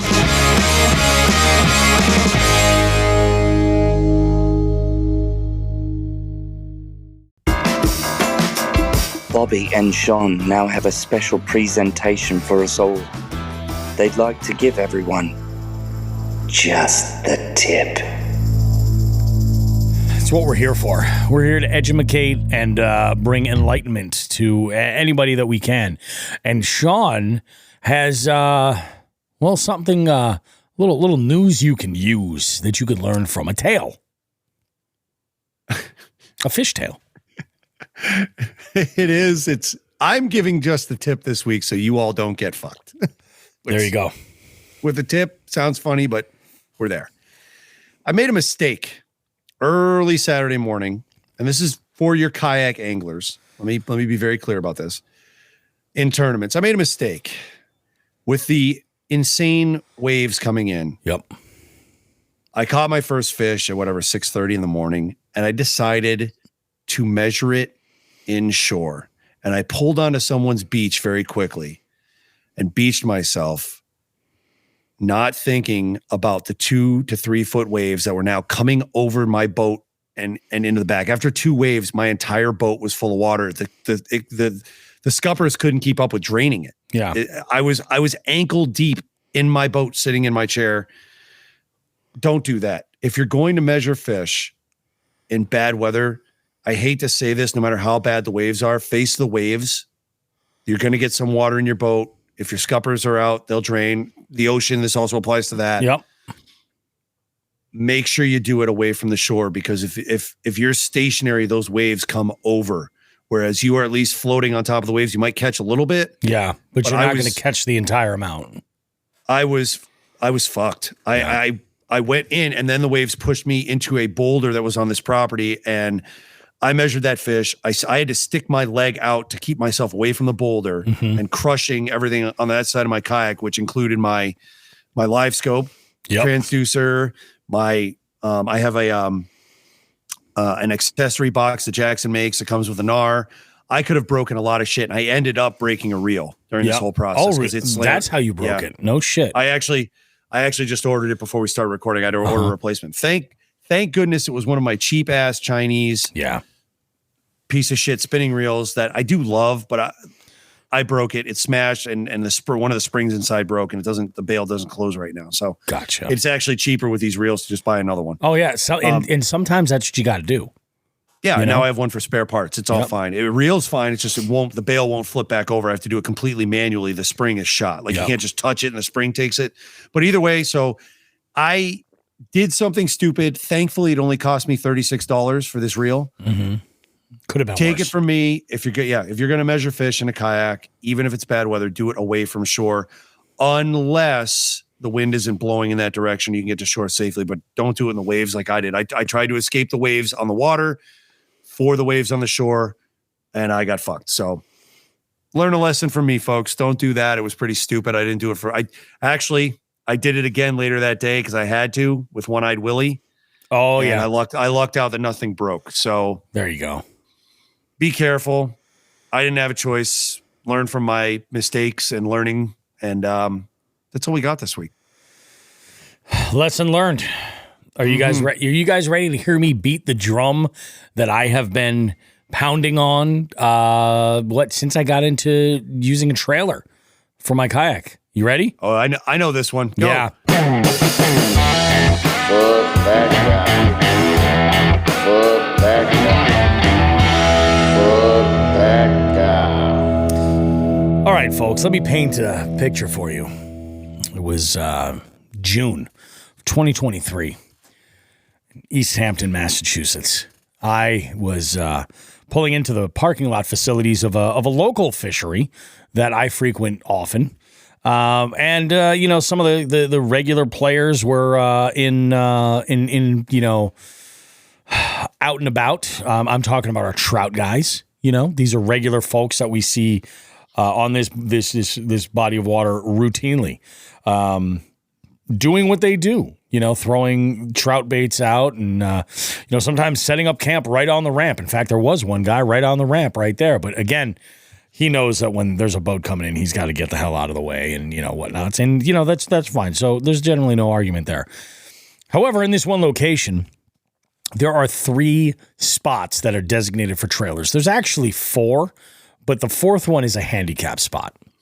And you would know that these are 4 vehicles with trailers because the lines painted for them are significantly longer than if a regular parking space was to be gridded out and, set up. So I come down and in the 3 non-handicap spots, there are 3 motor vehicles without trailers attached to them. And as I start to pull down, I pull my window down and one guy is walking over to one of his vehicles and he goes in to grab something or drop something off in there. And I said, hey, man, you want to do me a favor? And back that sucker on up to the top level where the standard parking is for car tops. And so I can put a spot, pull in there with my trailer. And he goes, he's like, whatever, rolls his eyes and he goes, but I got a canoe right there. And I go, how'd you get it here? He's like, on top of my car. And I was like, so not on a trailer is what I'm hearing, right? Yeah. And I said, so why don't you move your car? You're right there. Go ahead and move it right up there. And I'll park my spot there. I go, unless I'm going to park in a handicap spot and then you want to pay the ticket when I get it. I go, it's not like there's an open spot for me. I need you to move. All right, fine. So he goes, well, what about these guys? I'm like, I don't see them right by their car. Otherwise, I'd be asking them as well. I go, now, do you just want me to call the cops? And I'm sure the city of East Hampton would love a few $100s in, extra money for all these cars that are parked inappropriately, doling out tickets. We can do that if you want. So he moves his car. I take that spot and everything's fine. Of course, I get back to the ramp later and all the vehicles that are there are gone because these guys are there crazy early and they're never really there past 11 a.m. They're gone. So I was like, you got to be shitting me, man. And the signage at this one place is just, I don't know if they just thought, I think they made the assumption that people would use their brains when they see these signs because they say parking allowed for boat access and their trailer spots. And up at the top, it says parking for car top boat access only. So like if you're hanging out at the people's house that's across the street, you can't use those areas to park. Shit like that. It just drives me bananas. Like, come on. And then the attitude with the, hey, do you want to do me a favor and just move your car? Because you're not in the right spot.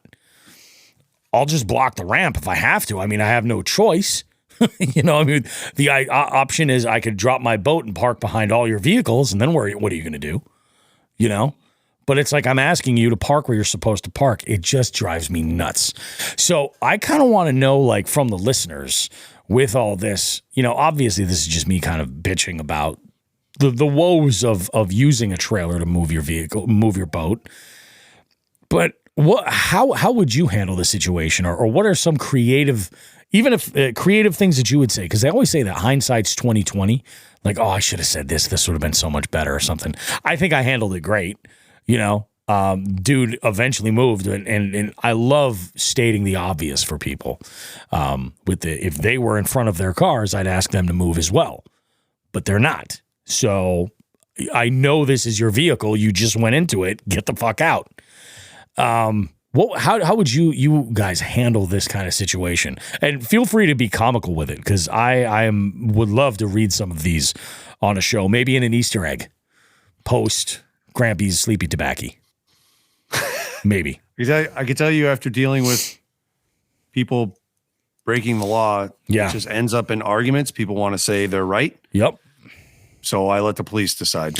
Yeah, I mean, ultimately, that's the best situation. If you're like, oh, okay, so you're not going to do this, cool. All right. Well, I like to kind of let that be like more of a last resort. But yeah, I mean, I'm not sure exactly what those tickets are that the fines are, but I'm sure that the, local municipality would love a little, extra income that month. Or even better if they go unpaid and then they get, charges and fees for unpaid tickets. The state might appreciate the extra income that's generated there. Like, just park where you're supposed to park. People aren't going to do it, man. This is a trailer that goes here. They aren't going to do it. I've learned. This is limousine parking at the boat ramp. Yeah. Fucking idiots. Tour buses. Anyway, I'm going to get off my freaking high horse. Let's talk baits that go ribbit. Jigs and Bigs. Bait of the week.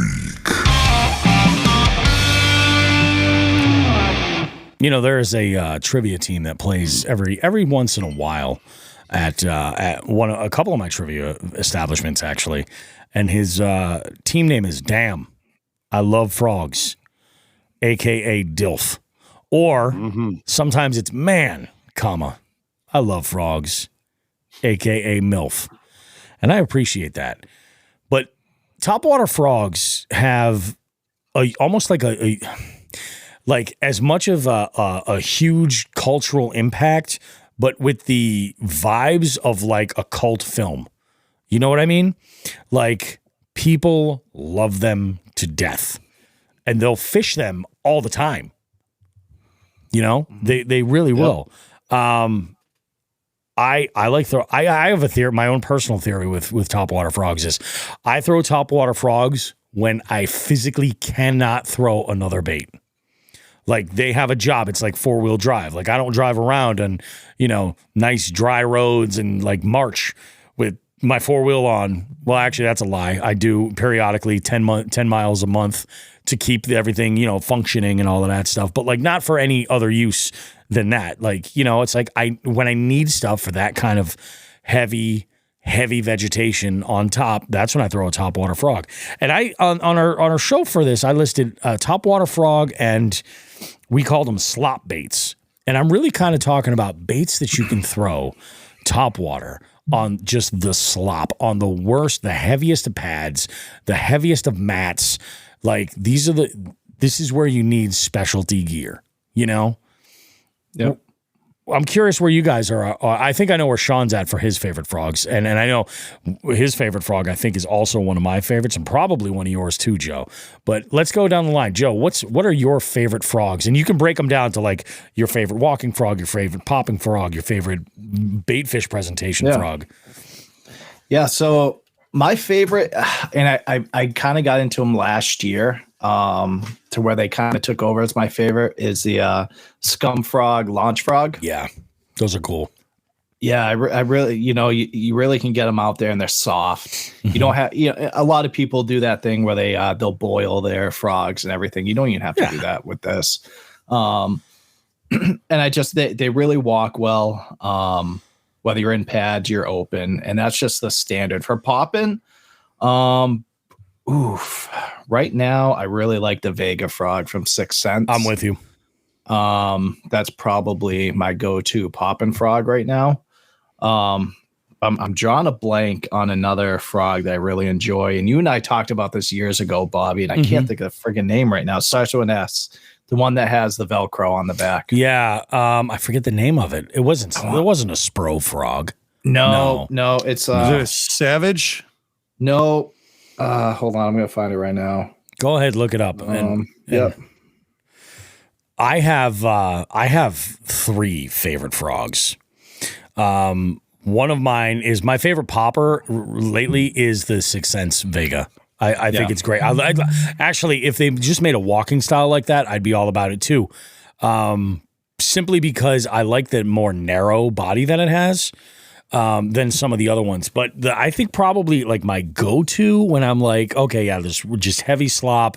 It's not going to work for any kind of a pop, cupped sort of face or anything like that. It's probably a pad crasher, a Booyah pad crasher.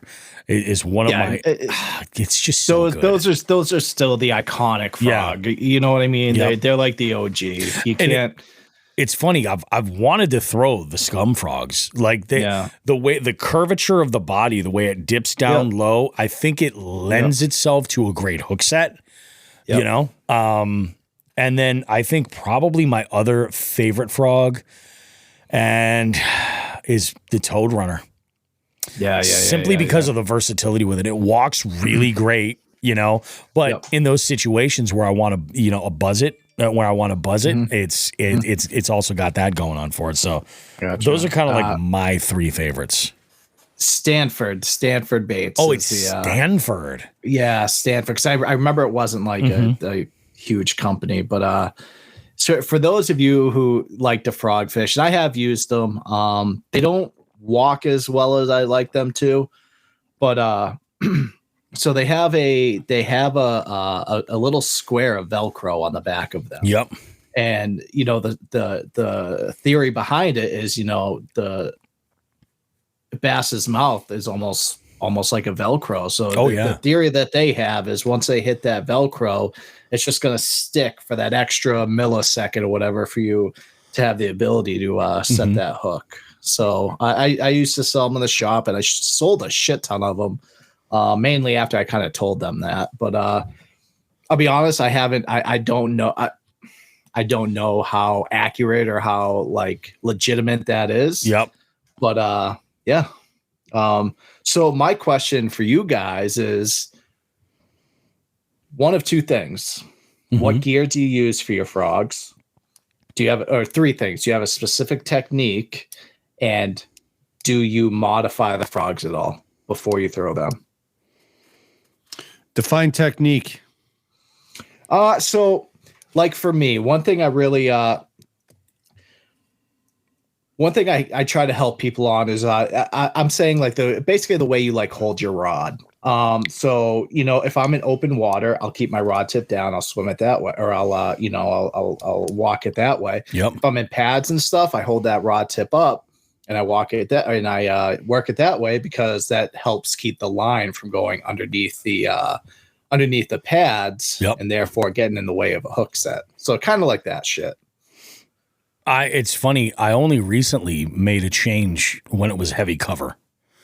Like that for that reason, to keep that line out. Probably started last year, and it was one of those things where, especially like in the kayak, when I was in really, really heavy debris up on top of the water, that was one of those things where I was having a better, I guess, the more control.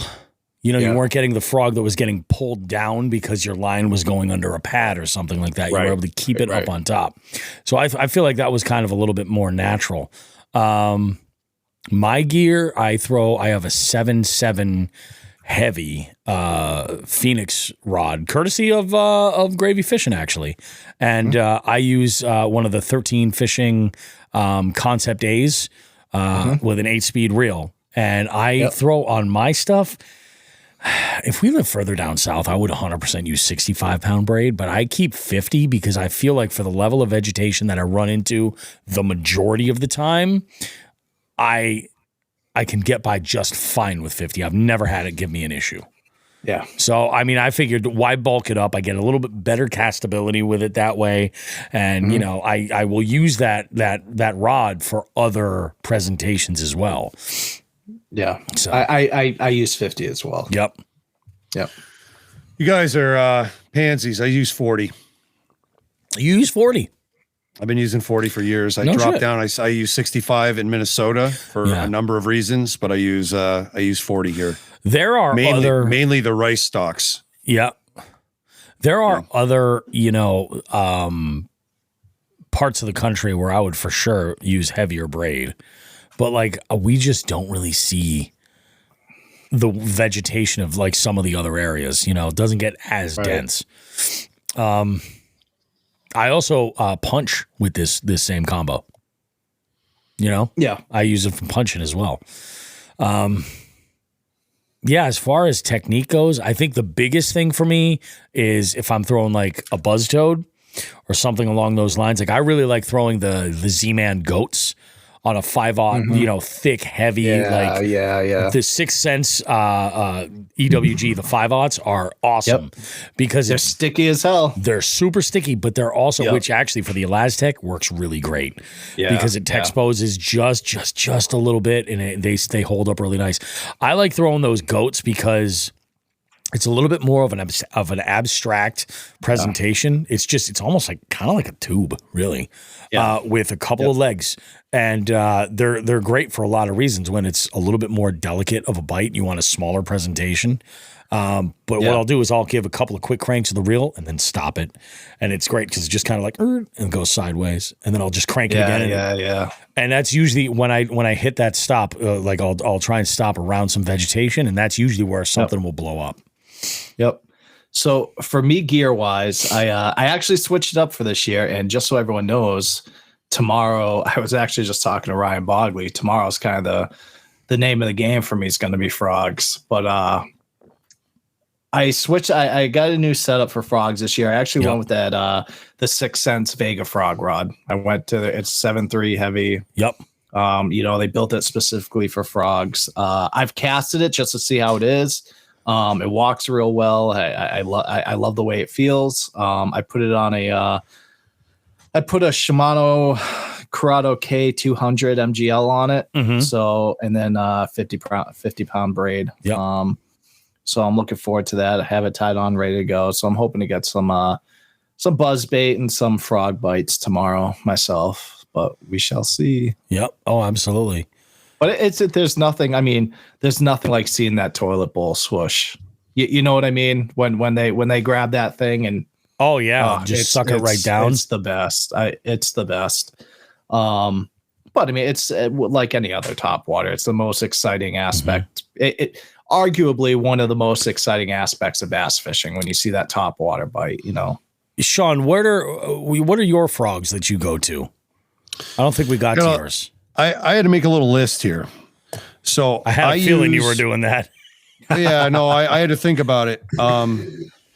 I use mainly my starting point is a Berkeley pad Berkeley. It's a Booyah pad crasher. Yep. But I also keep it. I only keep one color. I don't get crazy with them. I have one color that I trust, and that's it. I also keep the same model in a poppin' pad crasher. Those are the large ones. Yep. I do run a Zoom horny toad, and this is the only different technique I use because I've been running those for since they came out, 15 years at least. Mm-hmm. And I actually just make sure when I'm retrieving those, I start high and end low. Otherwise, they don't run right. Yes. They'll get all fucked up if you keep the rod tip high. Yep. So I do that with horny toads. The other two I keep are a little bit more fringe lures, but I've had such success with them that I keep them in my box at all time. One is the Tackle Sprinkler Frog. Love that thing. I just haven't been able to get my hands on one. I got to track them down. I know. I found they used to be carried at Richard's Sporting Goods, and I found a whole bunch on clearance and cleaned them out in 2 colors that I use. Mainly one of them gets most of the action. And then the problem with those that I don't like is you have to buy accessory tails because they eventually get trashed. But they are basically the combination of a hollow body frog and a whopper plopper. Yep. So I don't carry whopper ploppers. I just throw those. Yeah. The other one is even crazier. And I'm the only person I know who throws these things. I've actually heard of a couple people that say, shut up about the Teckle frog. But this one is more available. And I'm the only person I know who throws it. And I throw it in 2 sizes. And I've actually won some money on these. Live target hollow body bluegills. So I had a conversation with someone for a long time. A long time ago, I had a conversation when I first started using these things. I read more than one article about, frogs are kind of shaped like frogs, but they really don't look like frogs. They don't act like a frog in the water. Right. The whole theory, and a lot of frogs actually come in bluegill colors. And the whole theory that a couple articles I had read was that behind these articles was that the fish are not attacking the frogs because they think they're frogs. They think they're bluegills dying inside the mats for whatever reason. Mm. And I thought about that. And I said, I wonder if there's any bluegill floating hollow body lures, and Live Target makes one. I only keep it one color. It's like a natural bluegill. It looks like a regular bluegill. They have different colors. They have copper. They have pumpkin seed, red ear, whatever the fuck they have. But that's all I use for that. And usually around the time the bluegills get on beds, if there's weeds up, I'll throw those around because the bass are lurking around to get an easy meal. So there's a little tip for you guys. And they last, man, they're durable. The paint will come off and the fish don't give a shit. They keep hitting them. They'll keep smacking it. That's so crazy. I've seen those for how many years now? At least 5-6 years those things have been around at least. I think you gave me one of those, Shawn, like years ago. And I've never gave him a second look. That's so crazy. Fucking Shawn. Yeah, I won years ago. Those things got me, I think, my entire bag in a knockout tournament. No kidding. I came across a weedy area. There were fish and they were hitting frogs, but not with any commitment. When I switched to that bluegill, it was fucking game on. I think I got 318s and that's what did it. So I won with 54 inches. Bam, bam, bam. That's nuts, man. It's so funny because so how I've come to own a lot of my frogs, I've only actually bought 2. Mm-hmm. I've only ever bought 2 of my frogs that I have. I'm sorry. No, there's 3 that I've bought. The Toad Runner I bought as an alternative when I was looking for a sprinkler frog. Because that's what I was looking for, was that buzzable, or prop style frog that I could throw in more open water, but maybe where the treble hooks of some type of a whopper plopper or a chopo might be an issue. So that's a good alternative to have on hand. I bought 2 colors there. I bought one that was like a natural color. It's actually, they call it a bluegill. It's kind of like almost like a copper in a way. Copper with like some blue detail. It's like all the bluegill stuff is on the top, which means nothing. It's all about like the bottom of the frog. So anytime I've bought anything, I try to buy something that's light and something that's a little bit darker. Ideally, if I can go white and black bottom, perfect. If I can't, then I'll get another alternative color in there to just mix it up. But I definitely want something that's white.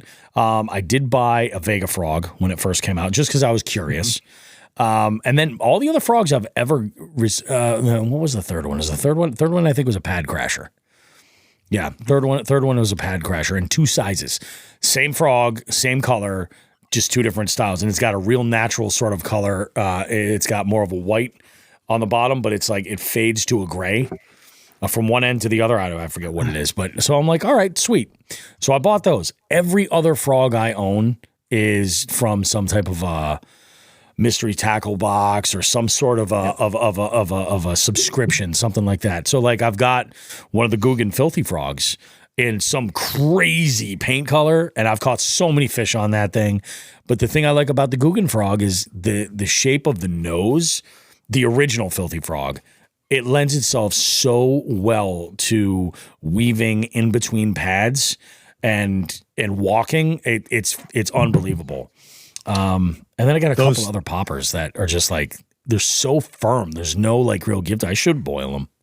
Those live targets, those bluegills I mentioned, they walk better than anything I've ever used. They have like an arch to the body, don't they? No, they're pretty round. Really? Let me think about this. Because I'm thinking there's a weight on one side, right? There's a weight on one side, but they're not concave. They're kind of oval. If you looked at them sideways, they're kind of oval shaped, but they cut the water so well. You can walk them really well. And the best part is they randomly, after you walk them like 3, 4, 5 times, boom, boom, they'll make the Z. And then for some unknown reason, they'll dip under the water and jump like a bluegill jumping to escape a predator. They'll come like half a foot out. Yeah, they'll come half a foot out of the water and then land, and something will go up and smash them. It is amazing to use. They're unlike anything I've used, really. But they're fucking great. Yeah. So give those a whirl. Yeah. Oh, I'm down to try. I've seen, I forget what the brand of frog is, where there's like a perch color and it doesn't have the traditional like skirt material tails. Like it's just a strip of plastic that's cut. And like I've seen some of these that they look unbelievable, you know? I believe that's a snag proof. And I know Joe had said, snag proof OG. Honestly, or Booyah, they said Booyah was the OG. I think the 2 OGs that I can remember, I mean, in the 80s, the first hollow body frog that I came across was a snag proof. Wasn't that on the list? Remember we did that list from Wired to Fish? Yeah, Bait of the Week. It might have been on that list. But they had those hollow legs with them, and it just looked shitty. Yeah. But they were there. They were available. Yeah. And then the next one that I saw, probably in the early 90s, was the Scum Frogs. Yeah. That lineup. But the first ones I remember, those snag proof have been around, I think, since the 70s or 80s. Yeah. They've been around forever. And they still work. It's just I never got into those. Yeah. As far as my rig and setup, I know we didn't get into that, but I use a 40-pound braid. I have a 7.2 or 7.3 heavy, extra fast. Yep. Arc Invoker Pro. And then I have that paired up with a Lose. You know what? Actually, for that frog rod, I have one of my shittier Lose reels on there. I don't have a tournament MP on there. I think I have a speed spool, and honestly, I got to replace that because I've been having some issues with it. It's old. Yeah, it's been beat up. Yeah, it really is. Like to the point where the other day I tried to set the hook on something, and even though the bail was engaged, it still spun out like it was open. Yeah, so I didn't get a good hook set, and I was pissed off. But yeah, it's just an old reel. So when it comes to fishing frogs, like I said, I am a big proponent of. I only will throw it. Like I will always carry a frog. Lots of times, like it might be that Vega frog from 6 Cents because I can pop it and it walks okay. You know, it's not as good as some of my other baits, but if I want that pop, I've got the ability to do so. So like I'll take that, or sometimes I'll throw in another one in there, or like one of the toad runners, just to kind of mix it up. Something light, something dark. That way I've got options. This is like my day box thinking. But I will only tie those on when I'm like, holy shit, look at this vegetation. This is some crazy heavy cover. And, I'm throwing top water and they're hitting it. Maybe I don't throw around like this giant laydown and get this stuck, in there. Or I've got all kinds of pads or something like that. So then I'll switch to a frog. I often find myself trying to throw other presentations if I can get away with it. Mainly with top water, I prefer to throw treble hooks just because the hookup ratio is that much easier.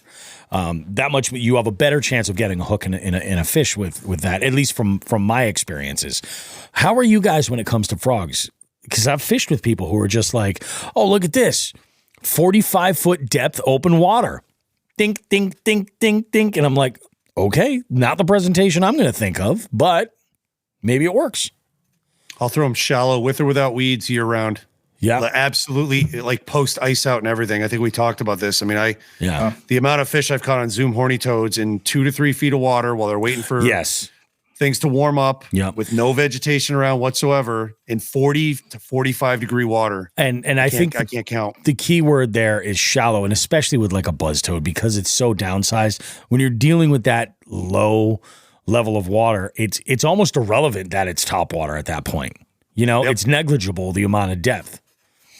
Yeah, I'm the same way. I'll go same as Shawn said, shallow, 2 to 3 feet of water. I look for the vegetation. There's a couple spots I really enjoy that have grass that goes right to the surface, but isn't on the surface. So I use it a lot, and like stuff like that. Obviously pads. Yeah. I will do it, in like not an open water situation, but if there's no vegetation, but it's still 2 to 3 feet of depth, I'll throw them. If anything deeper, open water, I tend to go to a wake bait like a Spro Rad or a 6 Sense speed wake or something like that.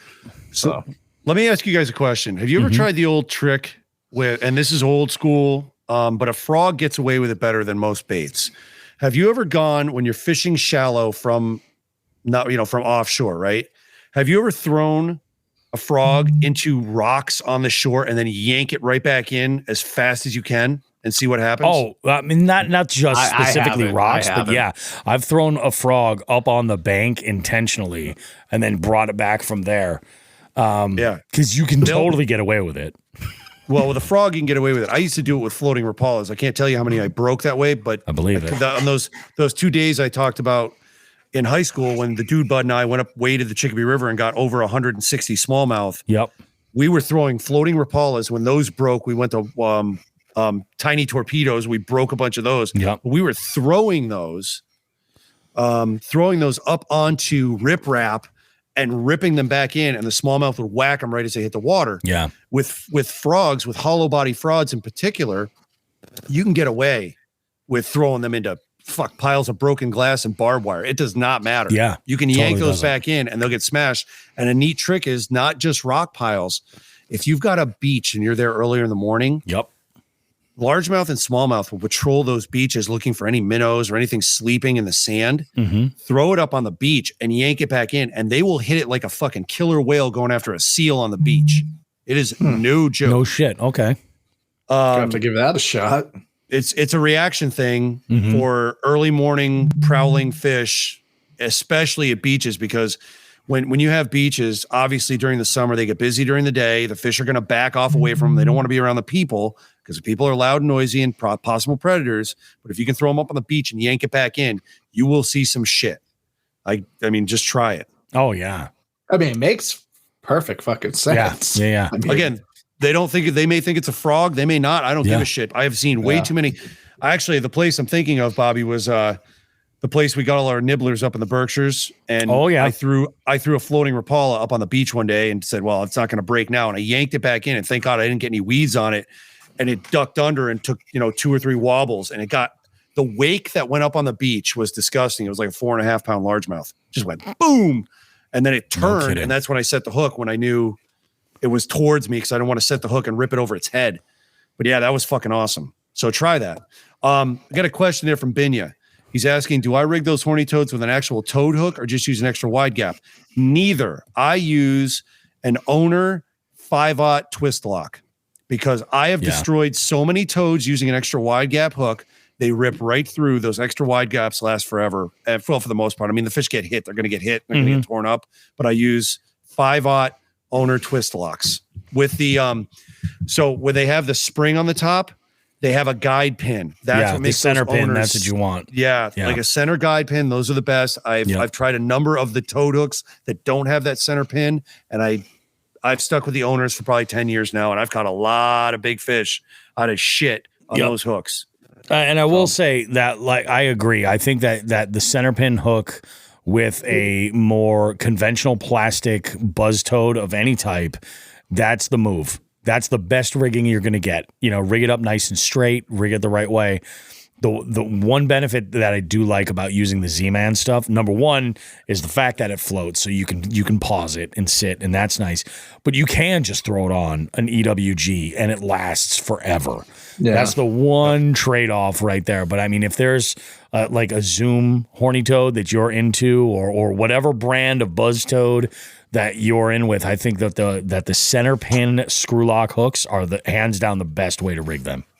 And I will say this about the horny toads. They're popular and a lot of people use them. Mm-hmm. They're really rather advanced on the user end side, because if you don't know what you're doing with those things, you're going to run them wrong and you're not going to have success. And what I mean by running them wrong is if you're bringing them back and the hook is up in the water, something is wrong that's fucking with the hydrodynamics. Yeah. And it can be as small as a fucking 1/8 of an inch around blob of algae on the bottom of the hook shoved up into the little slot where the hook goes underneath the toad.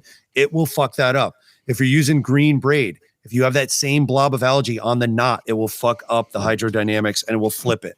You have to know what you're doing with those things. You have to constantly check the lure and the line. You got to keep them clean, yeah. I'm in the habit of doing it, so I don't think about it. Mm-hmm. But I watch people that I've gone out with, and they throw it out, and immediately I see the toad turn over. If it turns over, something's wrong. You have to fix it. And it can be as simple as you look it over, and there's nothing on the lure, and you say, what the hell? I have found that where I tuck, like you can't expose the hook at all. No. At all. Yeah. If you tuck it in, and that hook is pushing up against let's say the top part of the plastic and fucking up the hydrodynamics, it will flip. And it looks like the hook is tucked in, but it's actually not. So I want to say, yes, Binya, their owner. I want to say that I have seen folks that will rig and I don't know necessarily what specific plastic or shape this is, but you know how like a traditional buzz toad has generally that slit, on the what, like it looks like the belly. But I've seen folks that will rig buzz toads upside down like that to bury the hook where it's, I don't know if it's for hookup ratio or what it is. Maybe it's more of an open water situation. I'm not 100% sure, but I've seen like videos where folks have done this before. And I mean, that might be something to try, and see if it works. Saying he does it. I'm sticking with this, man. I've caught too many big fish doing it that way. Yeah. I'm good. Upside down, yes, so I can use that little groove in the bottom to make it more weedless. Yeah. Yeah, I definitely agree. I with you. Real quick. Yep. While we're on the topic, just to illustrate that, give me a second. It's coming up. Guys, this is why I keep all this shit. Yep. Stored data, smart move, right? As soon as it comes up.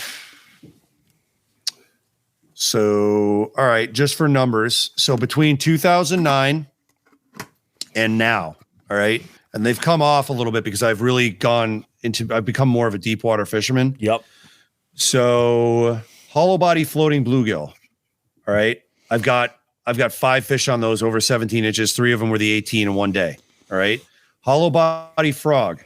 I've caught 20 fish, mostly between 2015 and 2019. And one of them, 2015 was a big year. I caught 11 fish that way, but they were all, I remember 5 or 6 of those fish were one day. And then plastic toad, I've got 17 fish. I actually haven't caught a big fish since 2018 on plastic toads. I just don't use them as much anymore. Again, I've gone deeper in water. Yeah. So right there, 17 plus what I say, 20, 25. So I've got 42 fish since 2009, over 17 inches, and a lot of them have made money. Counting, hollow body frog, hollow body bluegill, and the plastic toads.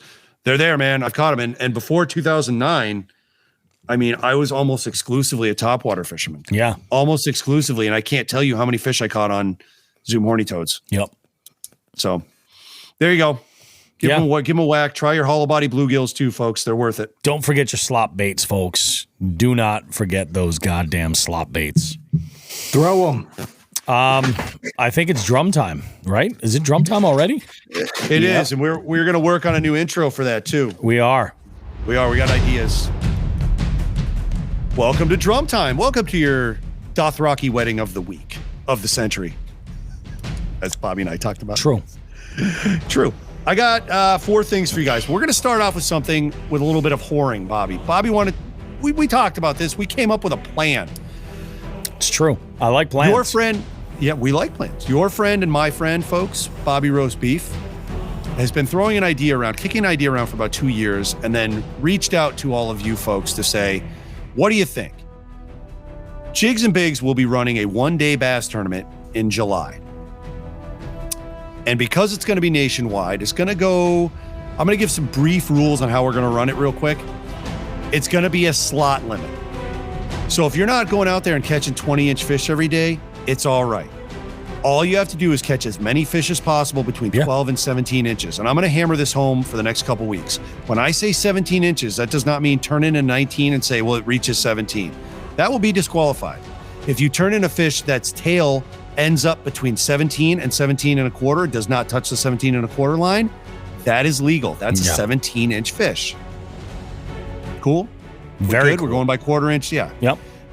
It's going to be the same time for all you Massachusetts folks. It's going to be the same time and date as the MAKB Summer Brawl.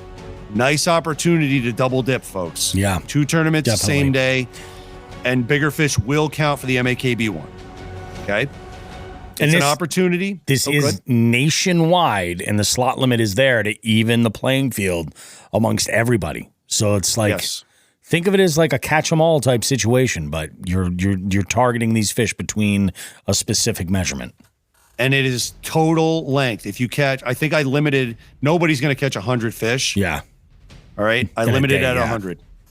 So we're going to have some fun. We are. Now, Bobby and I talked about this. I did all the skeletal work on Fishing Chaos. It is not open for registration. It will be open for registration in 2 weeks. Okay. We have a couple of items to tidy up with the tournament itself. And once that's done, it's open, folks. So we hope to see you there. It'll be, what did we say, Bobby? It was $30, just like a regular tournament? Yeah, we'll do it just like a regular tournament. You know, you can add it. And the beauty of it is it's in July during a Jigs and Bigs tournament.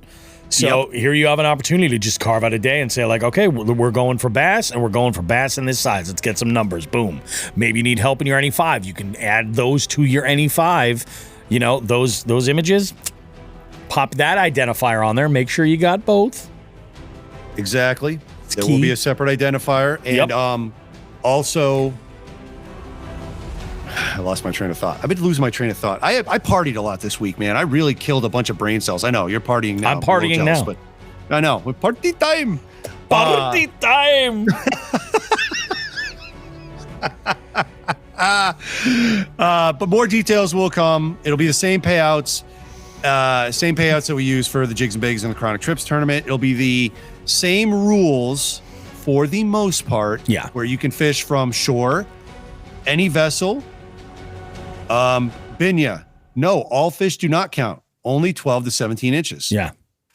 This is not a, even the fall brawl or even the MAKB catch 'em all brawls are 12 inches and up. This is 12 to 17. Again, It's a slot limit.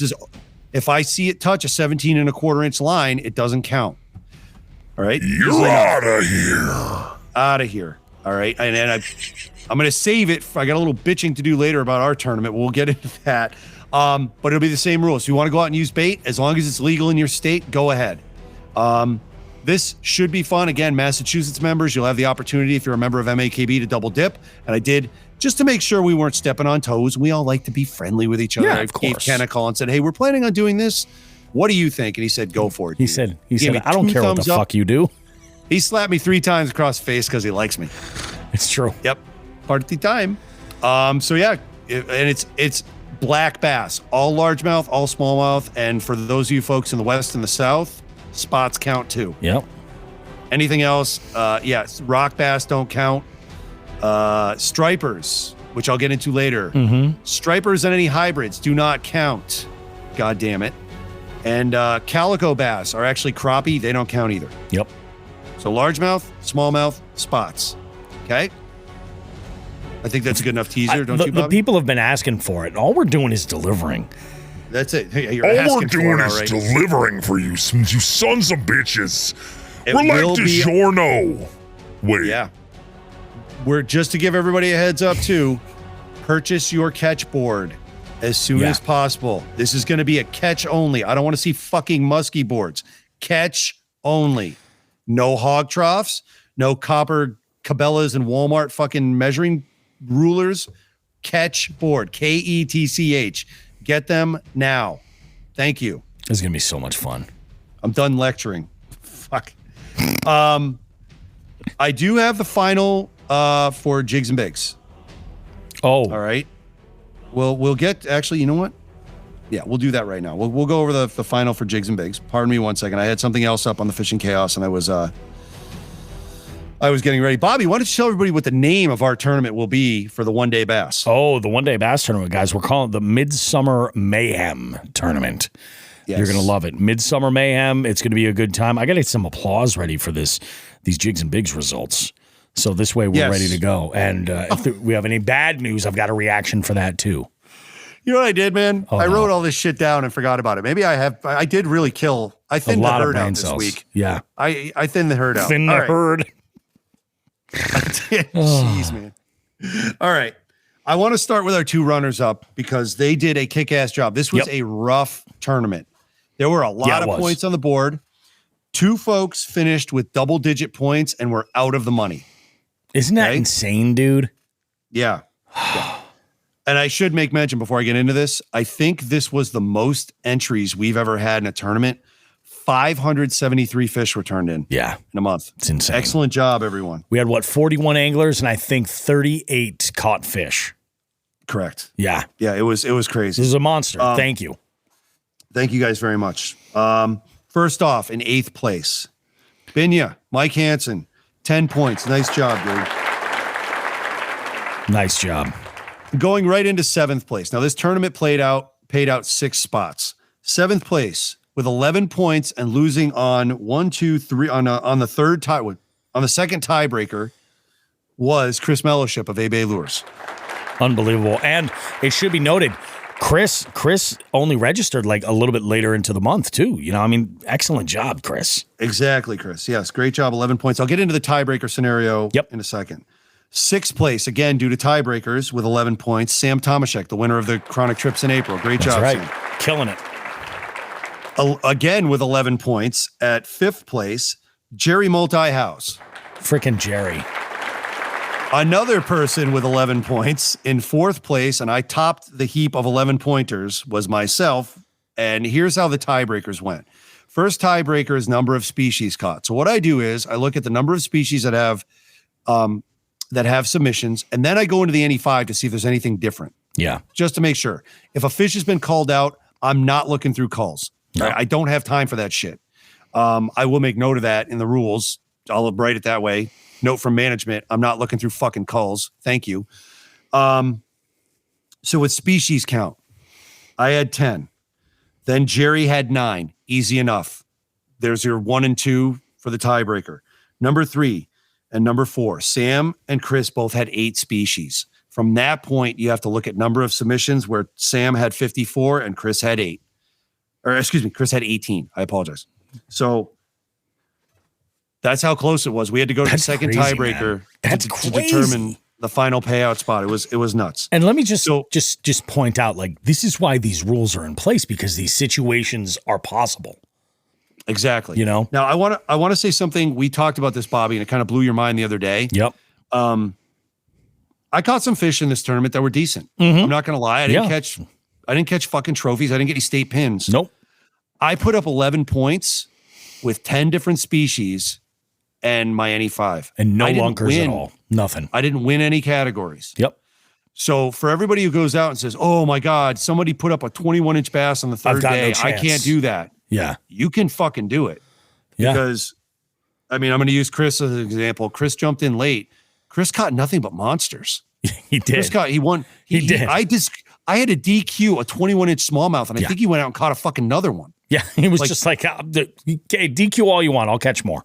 You tested me, Shawn? You tested me? That's what he said. So, and that for his first multi-species tournament, he did great. I mean, he tied and lost on tiebreakers for the money. I mean, that's awesome. That being said, folks, if you think that you need to go out and catch a lunker in every species, this is not the way this works. You will finish in the money if you just simply catch more species. That's it. And Just I diversity. left 3 points on the table. I did everything I could to get a catfish, a walleye, and a bowfin. That's all I needed. And that would have been 14 points. I would have tied for second. And then we would have, We would have gone with to that amount of tiebreaker. species, I probably would have won the tiebreaker there. Yep.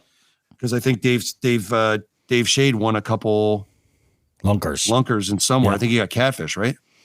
No, he did not. No, Whatever. not catfish. I think he got a lunker too. But either way, now on to the top three. Yeah. John Hagens, 12 points. Congratulations, John. Dude, John. Now, Dave- has John fished with us before? I can't remember if he did the first chronic trips or not. I think he might have did. done the chronic trips. Okay, that's possible. Yep.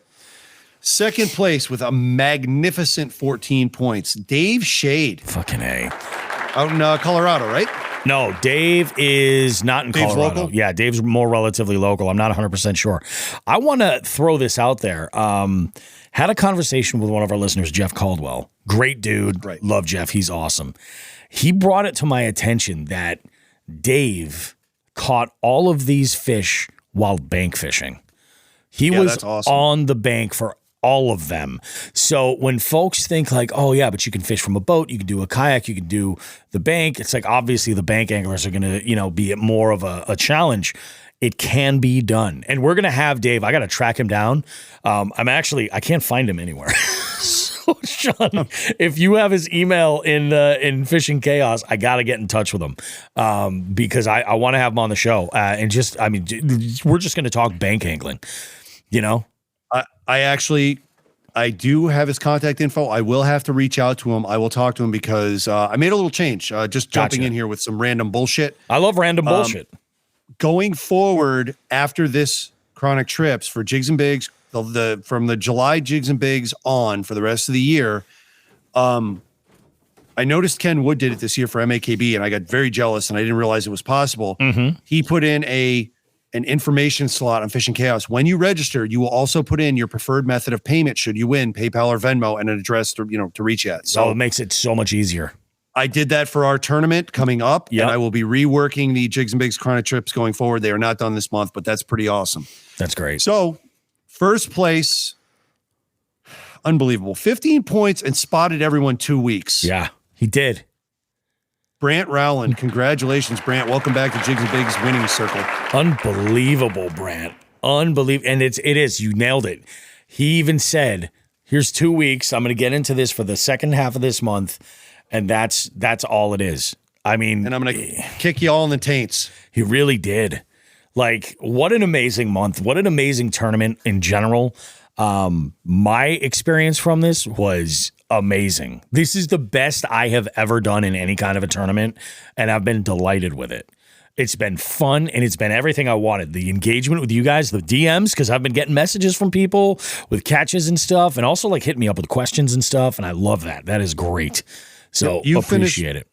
You finished tied with Nelson with 7 points, and you were, 4 points out of the money, and that's the best you've done. But after all the trials and tribulations of the past 3 years with your tournament fishing, you enjoyed this, and you just tried to get out and fish, and that's what it made a huge difference. I could tell with you fishing, you enjoyed this. Exactly. And I think that is, I think, the most important about these monthlies is that you just need, because what it will do for you is make fishing a priority. And just if you allow it to do that, go for it.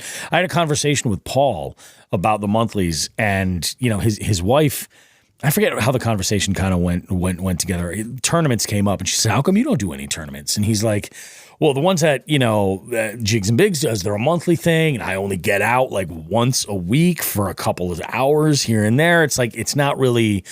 It's totally stacked against me. But I think just being in it, right, and actively, you've got to tell yourself not to stress over it. It's just fun, but it will make you put fishing at a priority. You'll say, hey, I could grab a couple hours and go catch some here. Hey, maybe I'll get some panfish. And then you find yourself in these weird positions where you're like, hey, let's track down a body of water that's just got a crazy diverse list of species. And I'm targeting the most random things. And then maybe you're fishing with one of your friends and they land a new largemouth PB and you guys are trying to get an 8-inch rock bass. It makes for an interesting situation. Yeah, Bobby, let me read you this. I told you this I just have to find the date. I'm looking through my little notebook here, right? Yep. Had this been... Yeah, this was it. This was the last day of the month. Now, this is Champlain, all right? It is bigger water. It has more of a diverse species, lineup. Uh-huh. But this is the last day of Champlain, all right? Yep. Give me a count. Joe, you count for me. I want to hear a number after every species I list. White perch. 1, Largemouth. 2, Northern pike. 3, Yellow perch. 4, Smallmouth. 5, Bluegill. 6, The ugliest fucking carp you ever saw. 7. I did that in like 6 hours. That would be 7 points. And on the, had this been the first day of the month. Yeah. 7 points, it would have been even more, because if that was, if you had that many, you would have some lunkers in there. I mean, that's awesome, dude. I love it. That carp was 17 and a half inches, and I thought it was a fucking smallmouth the way it hit. That's crazy. Again, big tournament. Guess what I'm catching? If I'm throwing a Ned rig around, I'm catching a carp, and that's what happened. So that would have been 7 points right there that day. Freaking great. Yeah. And then the next day, I think I got a pickerel and a crappie or something. I don't know. I have to look. Whatever. But get in on it. These tournaments are fun. All right. I want to do a quick update on chronic trips because now we're 4 days into this. Yep. And a few of the people were at Champlain, so we saw some species go up there. Oh, yeah. I'm going to go the top 10, all right, because we have some interesting names in this one. I'm here for it. Derek Artioli. Welcome back to Tournament Fishing, Derek. Awesome. Nice, 2 points. Big name decided to jump in, stick his toe into the Chronic Trips, Jigs and Bigs tournaments, and definitely Nate's influence. So thanks, Nate, for getting Derek Brundle in on this tournament. Oh, shit. Derek Brundle's in this tournament. Derek's in 9th place with 3 points. That's awesome. Timmy Jakes and Jerry House, 7th and 8th place, 4 points each. James Hippolito. I hope I'm saying that right, James. If not, I apologize. 5 points, sitting alone in 6th. 4th and 5th with 6 points each. The Butch, and his co-boater, Dude. Both 6 points, tied 4th and 5th place. I'm at 3rd with 7 points by myself, and then tied for 1st. This is nice to see. Nelson with 8 points and Cheryl Bentley with 8 points. Nice job, awesome. Cheryl. Nice. So Chronic Trips is 4 days in. You've got 4 days left to register for it. It does wind up on the 8th. So you guys are welcome to jump in. You're seeing 8 points and 7 points. Like I said, one day I went out on a diverse lake and got 7 points. Actually, 8 points because I threw one of my largemouth in any 5. Oh, yeah. That was an 8 point day. Yeah. All right. There's 2 things I want to hit on these multi-species tournaments. I'm going to move forward. Okay. Number 1, going forward next year, Bobby and I have been talking. We have some plotting and planning to do. The point of these tournaments is to get people out and fishing. And we realize that with experience with these tournaments, you're going to see a lot of the same names at the top. And we kind of came up with a solution for that, I think. So next year, we're going to be doing things a little different. There's something for those people that have won if they want to be involved. Next up, the rules. All right. I've been doing this for 3 years now. Mm-hmm. It's very fucking obvious to me when someone doesn't read the rules because they're doing things that show they haven't read the rules. And when it's multiple things, then I get a little pissed off because it's that much more obvious. Yeah. And I don't like disqualifying fish. I don't want to do that. That is the last thing I want to do. I like, and I'm just going to say tournament anglers that are throwing fish on boards constantly because now they're in a rhythm because they just do it so often. Yeah. So like I have to pay less attention to Nate, Nelson, Jerry when I'm judging. Yeah. Because their mechanics are there all the time. It's so rare to see something fucked up on one of theirs. Yeah. We know to take multiple pictures so they don't get DQ'd. With the new folks, you got to read the rules. All right. Last tournament, I got fried on a couple things. Number one, it says right in the rules, don't put the identifier card on the fish. Now, there were enough fish that with identifier cards that if I disqualified these, like it would have significantly impacted the tournament. Yeah. And I didn't think that was right. So I made a judgment call on that. Okay. What that leaves me open to is everybody who did it right can now bitch and moan and say, what the fuck? These people didn't follow the rules. Follow the rules. Yeah. They're there for a reason.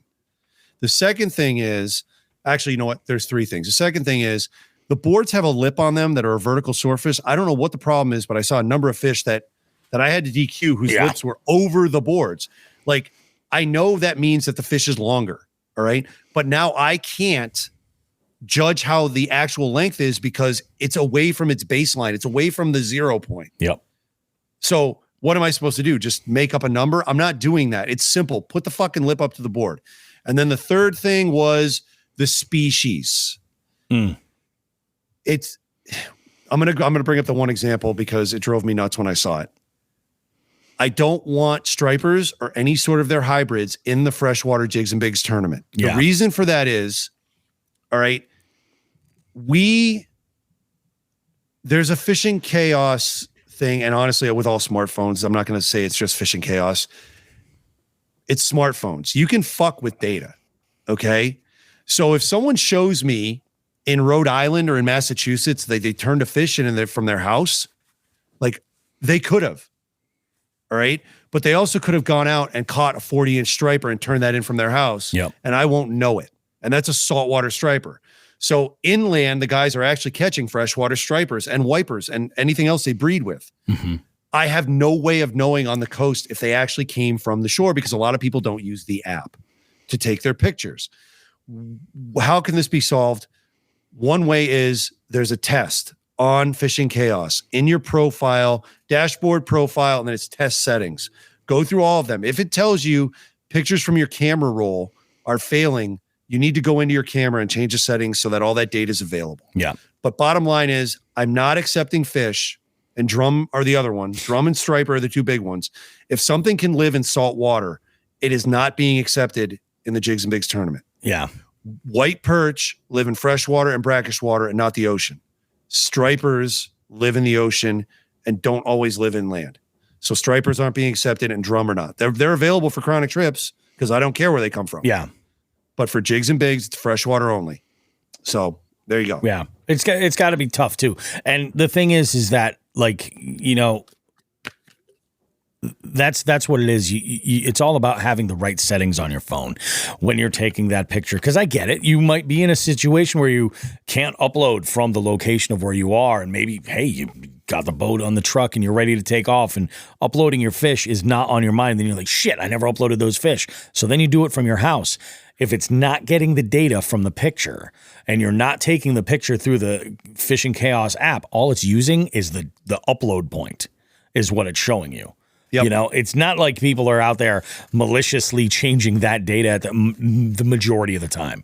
It's people aren't thinking that this is going on. And this is why you'll see this too on like some social media stuff with like Fish Brain. People will turn in a fish and you're like, there is not a body of water anywhere in there. But then you might look at the picture and say like, I know exactly where that is. You know? Yeah, exactly. And it's just the upload point. We want to use the app. And if you're in a place with no service, use the low resolution photo. Yeah. That goes through almost every time. I've never had a problem with that. You could have like one bar flickering in and out and it'll still upload that photo. And if there's a problem afterwards, I'll send you a message saying, hey, thank you for turning in that photo. Can you send me the original via text or email so I can look at it? Because you did that with me with one of the smallmouth from Maine. It was good. Yeah, no problems. And that's when you were up in Maine and you had no signal, but you got it through. And then I said, great. You were like, oh shit, I'm fucked. I'm like, nope, we got this. As long as you have the picture, send it to me. Yeah. Good to go. Two last things on the multi-species.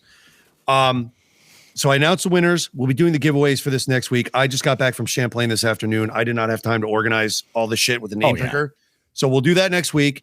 And I do have a bit of a busy week, but I should have time to get the payouts done. I was pretty quick with them for the last tournament. I'm doing the payouts. I'll have those out to the winners. Thank you guys very much. And please be patient. I will get to them as soon as possible.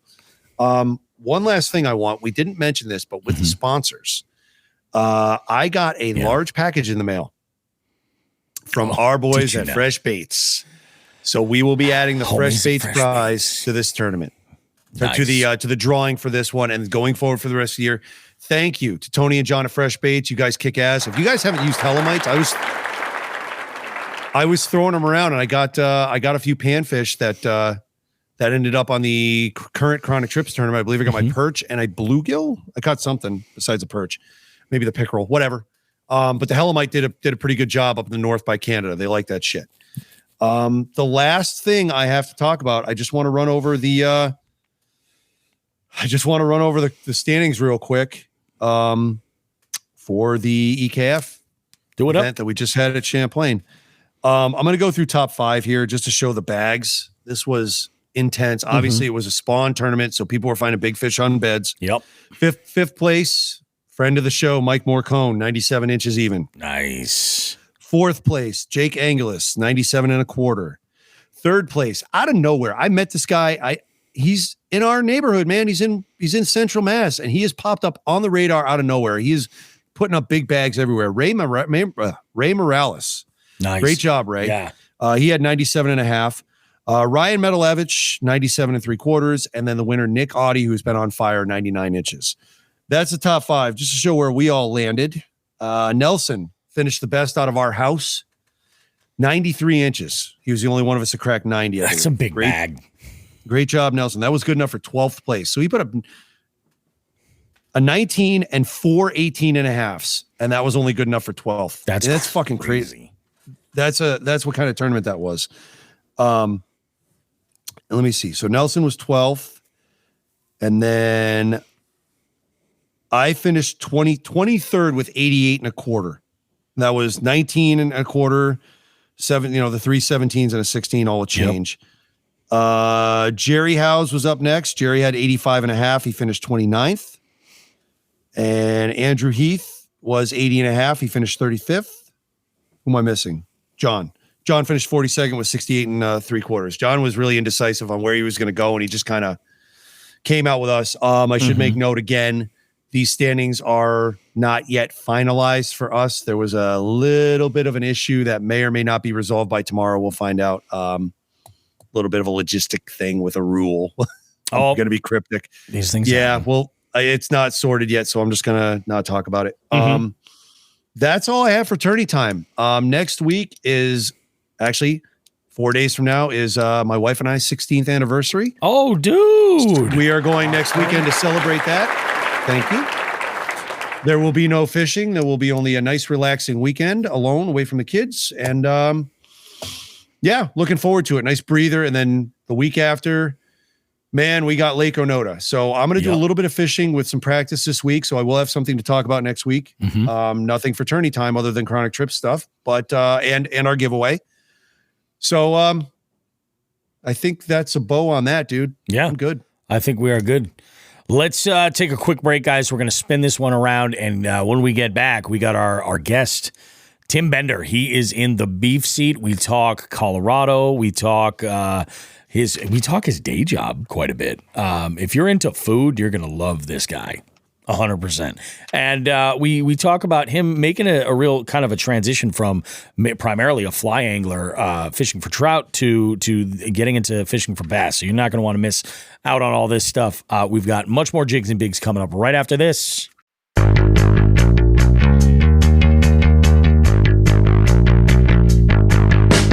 Jigs and Bigs is your favorite fishing podcast, right? Why not show the world how much you love the show while directly supporting us? We have men's and ladies' shirts, hoodies, and a variety of hats. We even have a waterproof outdoor Bluetooth speaker so you can listen to your favorite podcast while out on the water if you like. Check out jigsandbigs.com/shop to visit the store and gear yourself up. If you really can't get enough of this show, consider becoming a jighead and joining our Patreon. It's a subscription that gives you exclusive access to recording sessions that allow you to engage with us as we record the show. We also have some exclusive content there just for our jig heads and even have some special promo codes. Space is limited, so join now at jigsandbigs.com. Finally, if you're local to our area in Western Massachusetts, consider checking out the Western Mass Fishing Report, posted weekly at northeastwildwoman.com. We have amazing contributors providing great content and info for local conditions and what's been going on and working recently. Jigs and Bigs, so much more than just two lightly roasted hippies trapped in the 90s arguing on the internet about fishing.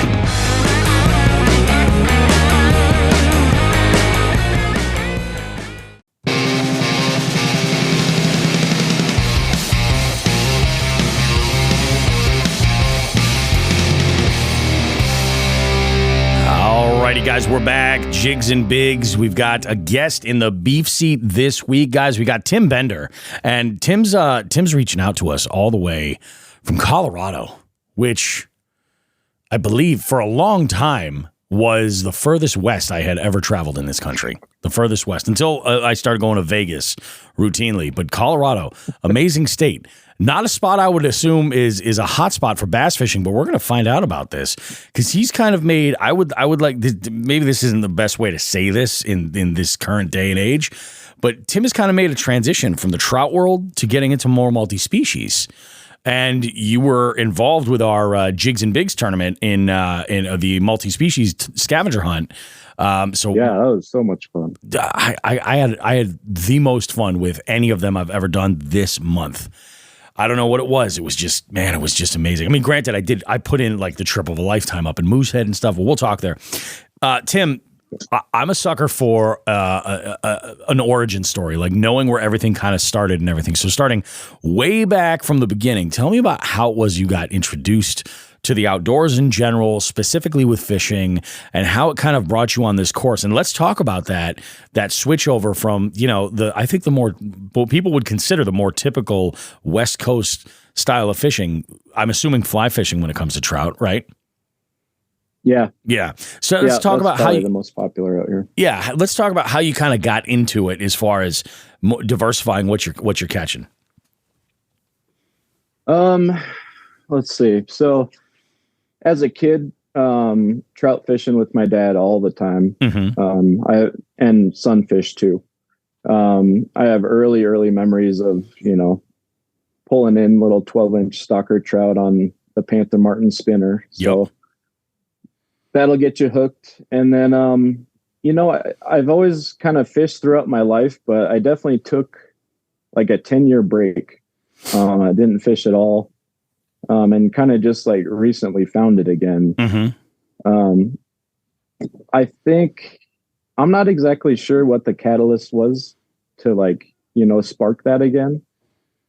Maybe it was my first bass like a couple of years ago.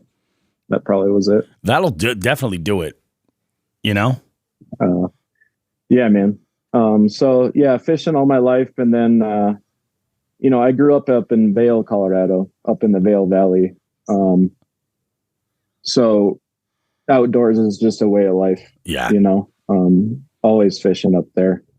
And then, past high school, I went to college in Fort Collins. And so still in the mountains, still around the outdoors. So it's just kind of been a part of my life. And I think probably my competitive side started coming out only a couple years ago. Yeah. After I kind of discovered all the techniques of bass fishing and, figuring out all the knots and lures and, you know what I'm saying? So yeah, man, it's just been a lifelong thing, but I don't know, man. It's hooked me really bad lately, as you can see in the background. Oh yeah, I mean you've got no shortage. I'm fucking obsessed, man. Is that all woo tungsten you got thrown back there? Yep. Nice. Okay. Yeah, love the woo. Yep. And I like biz baits too. I've been using their soft plastics and just absolutely slaying them on beds right now. That's awesome, man. That is awesome. Yeah. So you're up in the mountains. You've got elevation to play with. You must. Well, actually, let's back up a little bit. Are you primarily fishing from the bank, or are you getting out in a kayak? You taking a boat out?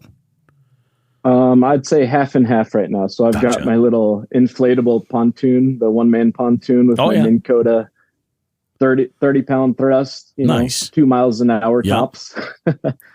But yeah, I've been getting out there on that, and then mostly from the bank though. Gotcha. I mean, just like all of us poor guys without boats. I'll tell you though, but there's something to say. We a lot of people think that from the get-go. I'm not 100% sure where he placed. It was like top 3, top 5. But in the May Jigs and Bigs tournament, is it Dave Shade caught all his fish. I saw his name. Yeah, he caught all his fish from the bank. He's in the money. Like the fact that he did that, I was talking with Jeff Caldwell about it. He shot me a message, and I was just like, I thought I realized all of his pictures had like the ground as a background on the on his measuring board. I'm like, That's intense because like he's got it dialed. He's got it dialed. So those bank anglers out there, like there's some just hammers that get it done from the bank. Yeah, that's kind of my origin. So I like to. I always go back to that when I'm not having luck on the boat or whatever. Yeah, absolutely. I'm the same way. Yeah, absolutely. But now, my question was about like water temps. Like with the changes in elevation, when you're checking out maybe a pond in one area, are you dealing with that often? Like, I mean, I'm making the assumption you're using some type of sonar, some kind of electronics to get a temp on the water, but is that something you're encountering? Because I know, especially for that state, you've got just peaks and valleys. Peaks and valleys. Yeah, it's crazy. So I would say that our kind of like bass seasons are at least a month behind everybody else. No kidding. Yeah, it's probably a lot more comparable to what we experience up here in New England. Yeah, possibly. I mean, the water temps have been like 65 right now, and like we're already in June, and and that's only because we've had like a streak of 7 like really warm days. Yeah, and it kind of fires things up. It's just cold here, and it takes forever to warm up, and then as soon as it warms up, it's time for winter again. So. Yeah. Oh yeah, exactly. No, I totally understand that. That's nuts. As far as like your preferred methods for fishing, what's your short list of confidence baits look like? Like when you're looking to get it done, like what is it that you're throwing? It's got to be finesse, man. Yep. Wackies, drop shots, Nikos, all that. And then after that, probably square bill crankbait, man. Yeah, cover water. And then once you find them, just kind of laser beam it into them. Oh yeah, that's my favorite, man. That's awesome. I remember. I don't know what it is, but the past couple of days I've just been sight fishing like crazy. Oh yeah, I've been hammering them. It's a time of year, It's like when they're up that shallow. If you've got the visibility, it's a blast. I caught one yesterday. I had an amazing day yesterday, but I caught one yesterday that I was throwing a Texas rigged stick bait up into some submerged wood, and I had one take a bite. It was a real subtle bite, but definitely there was a bed up, shallow, and he kind of took it, but actually came back for it after he left it, and I saw him bite it. He was close enough. The water wasn't like too dingy or anything. I was able to see him bite it again. That's my favorite. I love that. And same thing with getting follows. When you're burning a bait back, you're just like, oh, okay, maybe this is working better than I realize it is. Yeah, man. I don't know what it is also, but this is the first year that I have really discovered like how to actually like cast a bait at a bedding fish and deal with the frustration of them not biting it until you make that weird like little sudden movement, and all of a sudden, and then they just smack it, pound it. It's just they just react. It's nuts.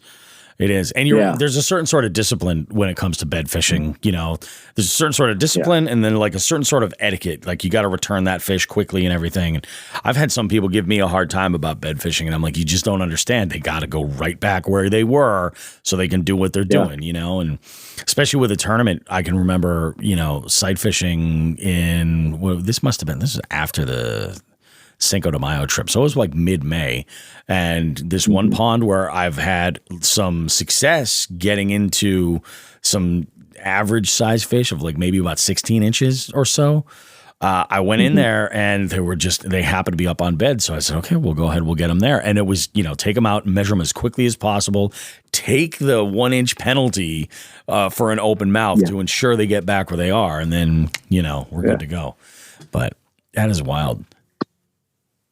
Yeah, that's funny that you mentioned that. I was actually like, that was running through my head this morning early when I was out fishing in the rain. I just hooked into a big old mama. And the first thing that went through my head was like, okay, land her, measure, and get her back. Get her back in there. It was just so fascinating to like watch her like guard her little eggs or whatever is going on. Oh yeah. And I just like felt, I'm just glad that I like felt that that instinct to just get her back to the eggs, you know. I think that goes a long way. It's that conservationist thing, you know. Absolutely. Like we have a job to do when we're out there to make sure that to ensure that this fish population is as healthy as possible for the generations to come, and that's huge. Now, you've got a passion that I think I have to say, and not being too broad here, I think all of our audience has a passion in this, but for sure, Shawn and myself, and we'll get Joe there. I think Joe's still trying to stay in fighting weight, but we're talking food. Now, baby, you've got a background working professionally in kitchens for over a decade. You've been doing this full time. Let's talk about kind of your background, how you got into cooking, like the kind of stuff that you've done, and also your preferred style of cooking. But I also want to know about local spots. Like, where does the chef go? Where are the hot spots post fishing? Where you're like, I need a sandwich or something, that kind of stuff. Yeah. So I actually got into cooking post college. I started just cooking as a side job while I figured out what to do with my degree, which is sociology, criminal justice. So, did my internship with the probation department and absolutely hated it. Yeah. God, this is the worst job I've ever had. So quit that immediately and just started cooking because I've always been interested in cooking. So I got my first job just frying wings at a sports bar and met my wife there. She was the bartender. And I've been cooking ever since. So that was back in 04, 05, something like that. Okay. Yeah. So many moons. So after that, I went to school, actually, cooking school. It was a short, 15-week program. And basically what it did was just kind of sparked all my interests. And we got to work with lots of local famous chefs around Denver. Yep. And they kind of, that was kind of their aim for that program that they did, was to just get the spark going and then introduce you into the industry. Exactly. Yeah. So after school, man, I bounced around. I was really into fine dining. Very, very French, very proper sauces. And classical. Yeah. Well, actually using classical techniques, but really just elevating it. So gotcha. I mean, and that just led me on a path to California. I spent some time in San Francisco, working for free, staying on people's couches. They call that a stage. So it's basically an internship, an unpaid most of the time, but you basically just volunteer and pick herbs and get your ass kicked on the line. Oh yeah, absolutely. Put in your time. Yep. And then you take that back and you dig into your bag a few years later and you look for those experiences and it helps you kick some ass. Yep. Yeah. So, I mean, I've worked at Michelin starred restaurants. I've eaten there. Yeah, man, it's been a crazy, crazy path. And all the while, I think being a chef, it keeps you mindful of nature. So I think the fishing and the cooking, and I do a little bit of gardening too. So it's all kind of starting to come full circle for me. Yeah. It's all connected, It sure is, man. Yeah. It's wild. It's wild, man. Not to get too hippie on you, but I know about it. You're a hippie too. Yeah, exactly. Exactly.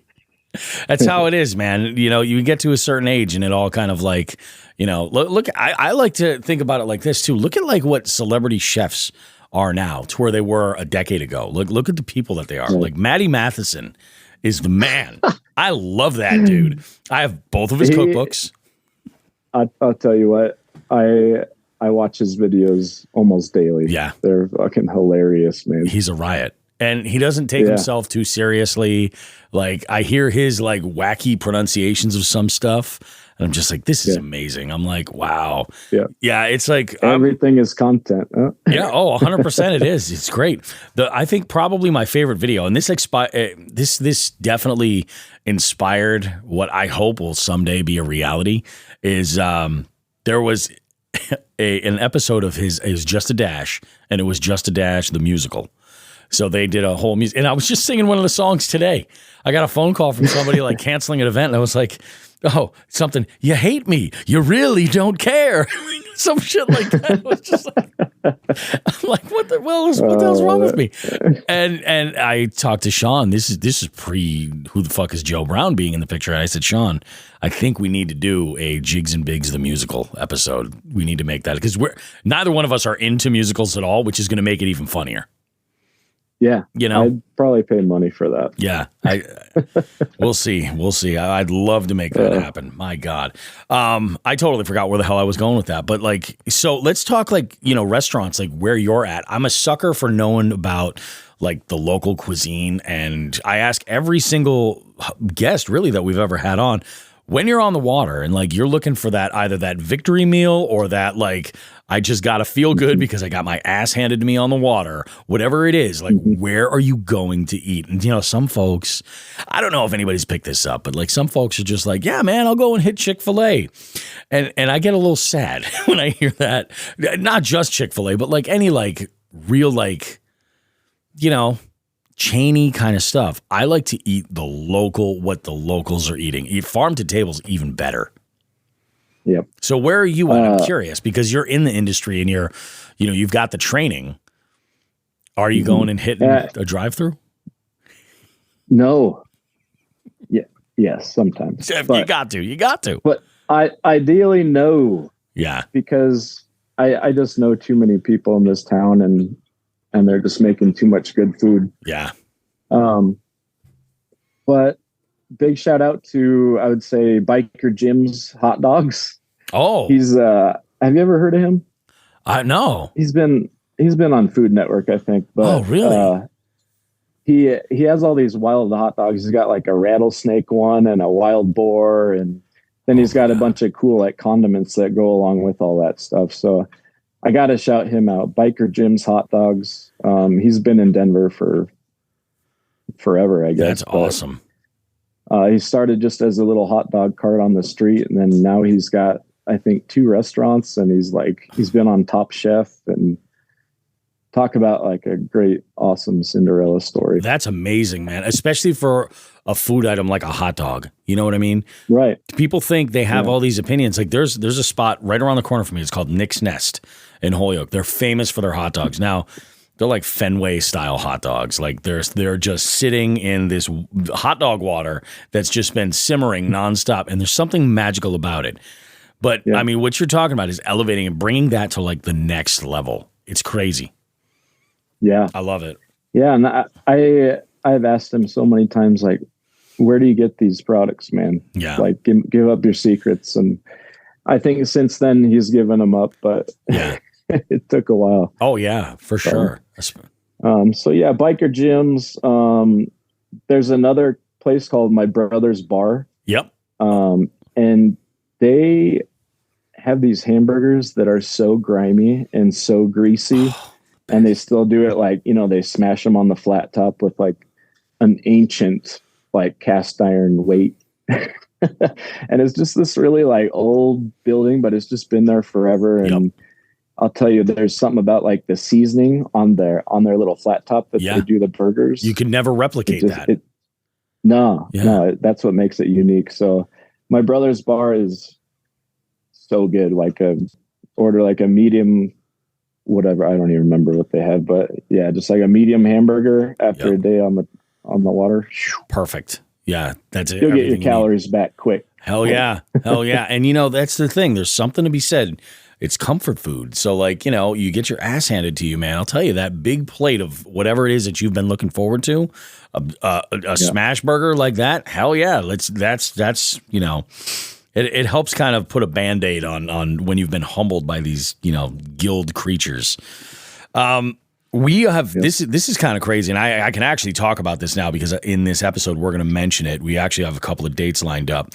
We were planning on doing a Jigs and Bigs game dinner, but be the you know, the target date that we wanted to. We were looking at doing it in November, and the venue where we're having this the game dinner, they do these regularly over there. We talked to them, and we're going to get a copy of their menu and kind of put some stuff together.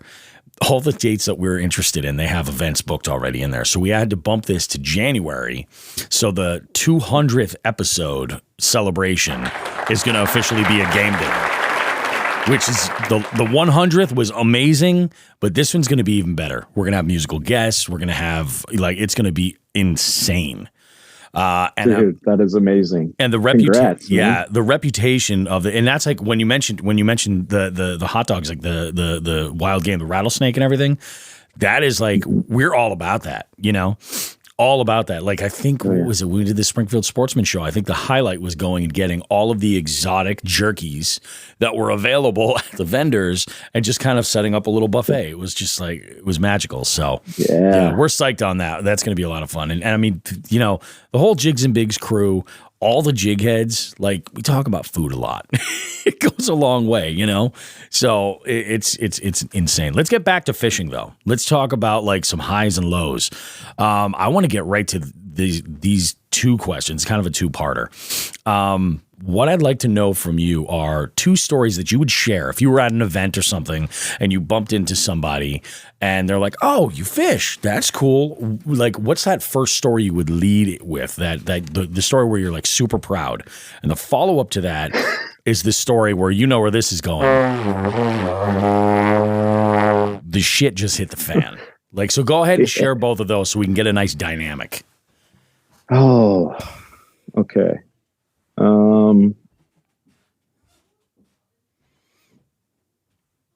Okay. So ice fishing, which we do a fair bit here in Colorado. Yep.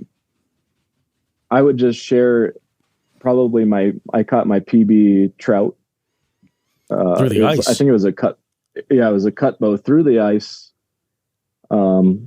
Super crazy. It was awesome. But I think that I would share a photo of that and kind of like tell how that happened, because I had to camp out in my little hut overnight to catch them pretty much. No kidding. So that just like a nice story of like perseverance and and an awesome like smoked trout dip that I made as a result. So that's awesome. Yeah. I only do that with trout, by the way, and maybe some walleye, but no bass. No bass. Bass are for us to just play with. I don't know, man. They're actually not too bad in cold water, especially like through. Yeah? Oh yeah, bass are not too bad. Most fish is all right. I made a smoked fish dip with a bunch of yellow bullhead. Ooh. Yeah, and smoked them, and they were dynamite. In fact, it was the first time I ever cold smoked anything. And they didn't turn out too like fishy or gamey? No. They actually came out really, really nice. And it came out fantastic. It was out of this world. But yeah, I mean, I think when it comes to smoking fish, like it's a home run. Trout, I bet you would be freaking pretty goddamn good. Yeah, and I'm kind of choosy on which trout I smoke. I try to go for the bigger ones that have developed some good like intermuscular fat. Yeah. That's what makes them nice and juicy and flavorful. Yep. That makes sense. Yeah. That's nuts. So yeah, just I think any time that I've like been able to harvest just a really nice fish out of the water and eat it and enjoy it with the fam, I think that would be a good positive story. Oh, definitely. With that cut bow, what were the numbers on it? What did it come in at as far as either length or weight? So he was, or she maybe, 19-inch. Okay. Good size trout. Which is, it's good not eater that size. big for a trout, but it was fat. Yeah. And just beautiful, like orange meat. So I would say she probably weighed like 3 pounds. That's a good eater size, man. If you're, that's good. Too large. Right when I got her through the hole too, my line snapped. Like, oh, no kidding. The tungsten jig like came flying up and like almost hit me in the face and just barely landed her. And that was going to be my next question. Was this a tip up with like a shiner or something that you had down there, or were you jigging for her? I was jigging. Wow. Yeah. I was working on that one for a couple hours too. I don't know if she was guarding a nest or whatever trout do, but she would nip and then I would have her and then lose her and then go fish somewhere and come back. And sometimes quite the battle. It's that perseverance. That's a big deal. You know, I've done it before in the kayak where I'll flip a jig into something and it gets hung up and I end up blowing up that spot. And I'm just like, I physically have to go, do not cast there again. Let's go elsewhere and come back. And then maybe you'll have a shot at catching whatever was over there. And sometimes it works out, you know, where you just, you know, a couple hours can do wonders, you know. My hardest thing, my most biggest challenge, I think, is remembering to go back. Because oftentimes I'm gone and I'm like, oh, yeah, totally distracted by whatever. So, sometimes those laydowns just look too damn choosy. So, what about the epic fail? What about the epic fail? Like, so I mean, besides all the almost landed, you know, point, like a tournament point fish. Yep. Which that happened like fucking 3 times this morning in a row and just about made me throw my rod in. But besides that, I have a good one for you. Okay. All right. That's so perfect. This is actually how we met on Instagram. I sent you that picture of that catfish. Yeah, that's right. That I was trying to submit into the tournament. Yeah. And it since got denied, which I was kind of expecting. But that big old catfish, man, I ended up snagging him or her in the tail after a huge rainstorm that flooded our local res that I fish at. Yep. So what all that rain did is it brought them in really close, like all the tanks, like all the fish that normally just like hide out really deep or whatever. Yeah. When all the rain comes in, that water comes up and just like moves them all up close. Really? So anyway, I tossed this little tiny Ned rig into the spillway and I feel like a tug or whatever. And so I set the hook and that motherfucker takes off right out the spillway and just my line is screaming. Absolutely. And I'm just like, oh shit. Yeah. Like that was a big channel too. Yeah. Yeah. Ended up being, I think, like 34. I would say probably 32, 34. Yeah, that's looking at that. But man, oh, wow, dude. But yeah, I don't know if I ever told you like how I actually caught that guy. But I snagged him in like the back tail. So every time that he would try and run, my rod would just get like almost pulled in and almost pulled me in with him. Oh, I believe it. Yeah. So I call this kid over. He's like, 100 yards away from me fishing. And he's like so drunk, like smells like booze. And I'm like, hey man, he's the perfect guy to help. Look. Yeah, I know. I need your help, man. Look at the size of this fish. And he like looks over the railing. He's like, holy shit, that's the biggest catfish I've ever seen. And so we ended up landing him, but I guess the failure would be that I snagged him and I didn't catch him like in the mouth. But the other failure would be like that I didn't like get enough like evidence. Like I wanted to like hold him on video. And, like, it's always those like amazing catches that you like get minimal evidence of, I feel like. Oh my God. You have no idea the number of like big quality fish where I've just been like, oh, that was awesome. Great. Drop them back in the water. And I'm like, I should have taken a selfie. I should have taken some video, something to, be able to feature this fish a little bit more. And yeah, it happens all the time. Maybe that's just your inner conservationist saying, I better get this fish back in the water ASAP. That's what I tell myself. I'm a better conservationist than a content creator. I will say this though, like as far as, so let's talk about the tournament. Like, now May is done.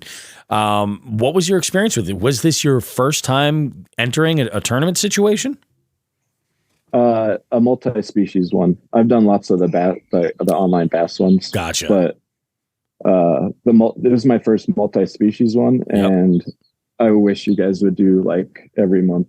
Those are so fun, man. We have news coming soon on that.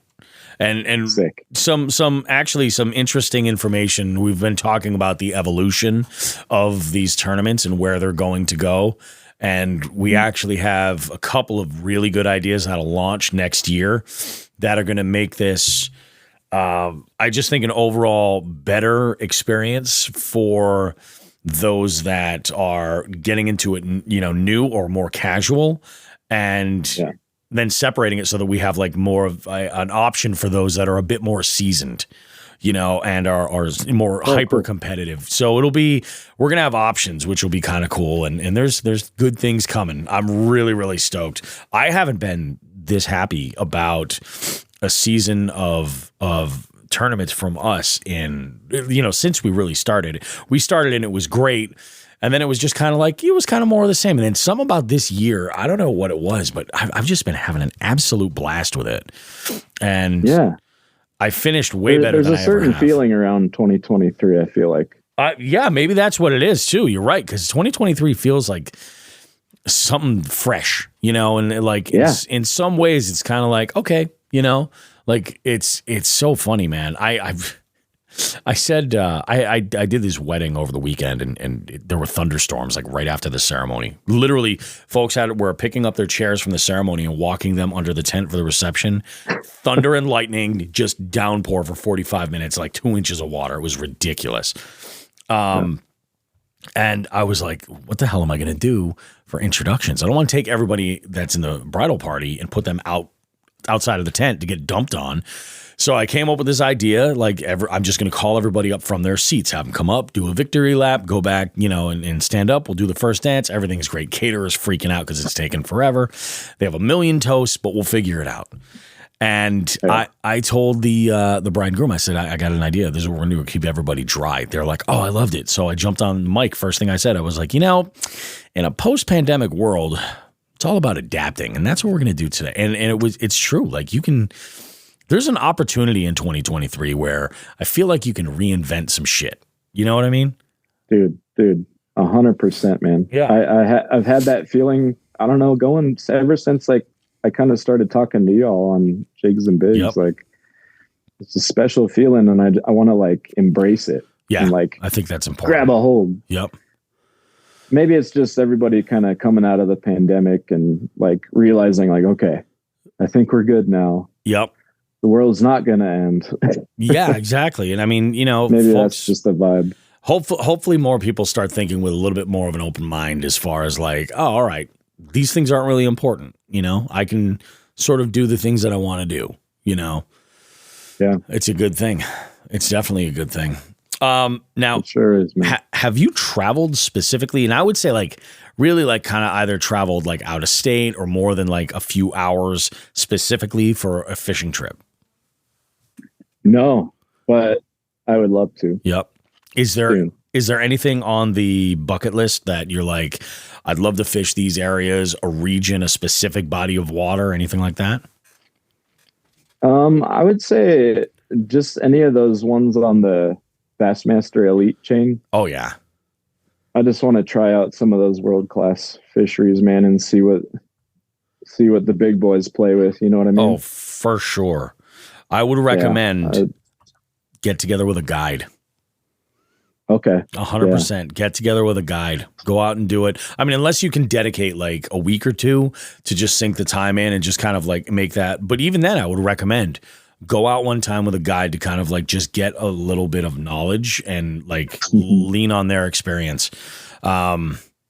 We when we did Chickamauga, that was kind of what I was looking to do. I was like, Chick is just like a next level fishery. It's kind of like an S tier.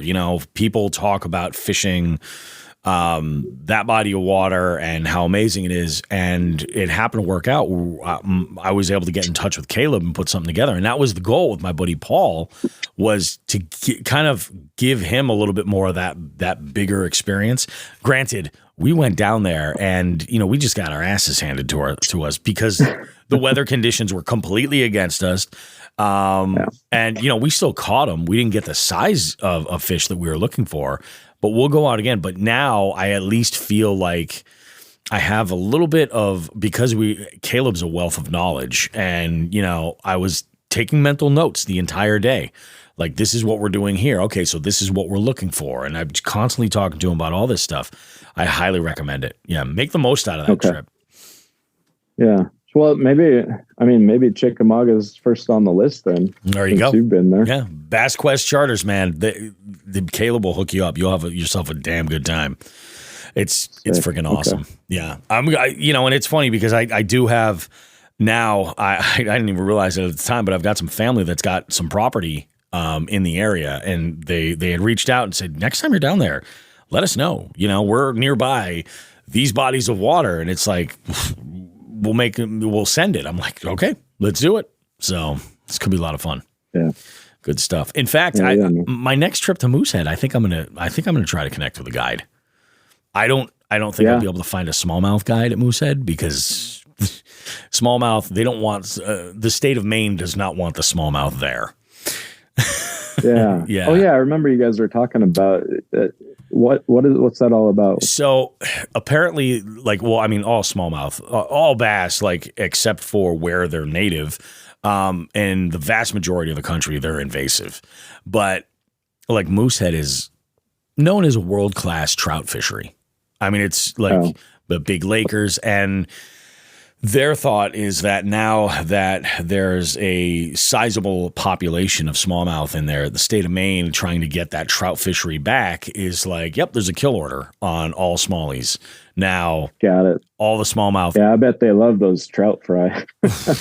Oh yeah, they do. I'm sure that they, and the reality of it is everything that I saw in the bay where we were on Moosehead to that other pond, these fisheries they could be real bucket list smallmouth fisheries. They absolutely could. They've got everything that would support it. And I think the trout fry is definitely one of those things too. But yeah, it's wild. There was on a Facebook group Fishing Moosehead or something like that, and somebody had posted a bunch of big, just chunky with shoulders smallmouth, and they caught a bunch of them. And then there were so many people in the comments that were just take them out, use them as eagle food, whatever, blah, blah, blah, blah. Yeah, I hear they're delicious. I got a recipe. And I have heard that smallmouth are delicious. But, I've actually heard that too. Yeah, I don't know. I'm I love catching them. So I'm I couldn't, I caught a couple. They both went back. Not a problem. Considered keeping the laker that I caught. Lake trout's wonderful. You know what? That just gave me an idea. Maybe my first fishing trip will be to come up to Maine, slam on some smallies, and then we'll have a big cookout. Fish fry. We could definitely make something like that happen. That would be awesome. Be amazing. And then because there are some folks. As a matter of fact, there was a guy that just reached out to me who's a Maine local, and he was like, "Yeah, next time you come up, maybe that's what we'll do, man. We'll set this up. That would be good too, because you're in the mountains. You can handle the temperature changes. It was real up there, even in May. It was crazy. I was born in the snow. There you go. I love it, man. Let's talk about, so we talk bucket list stuff. Let's talk as far as gear when you're going out. How are you generally rigging yourself up when you're going, especially for something like the multi-species stuff? How are you gearing up when you go out? Are you just taking everything? Are you trying to stay light on your feet? What's your game plan? So I kind of figured it out a little too late in the tourney, but what I started doing was bringing one rod rigged up with a spinner, an inline spinner. Yep.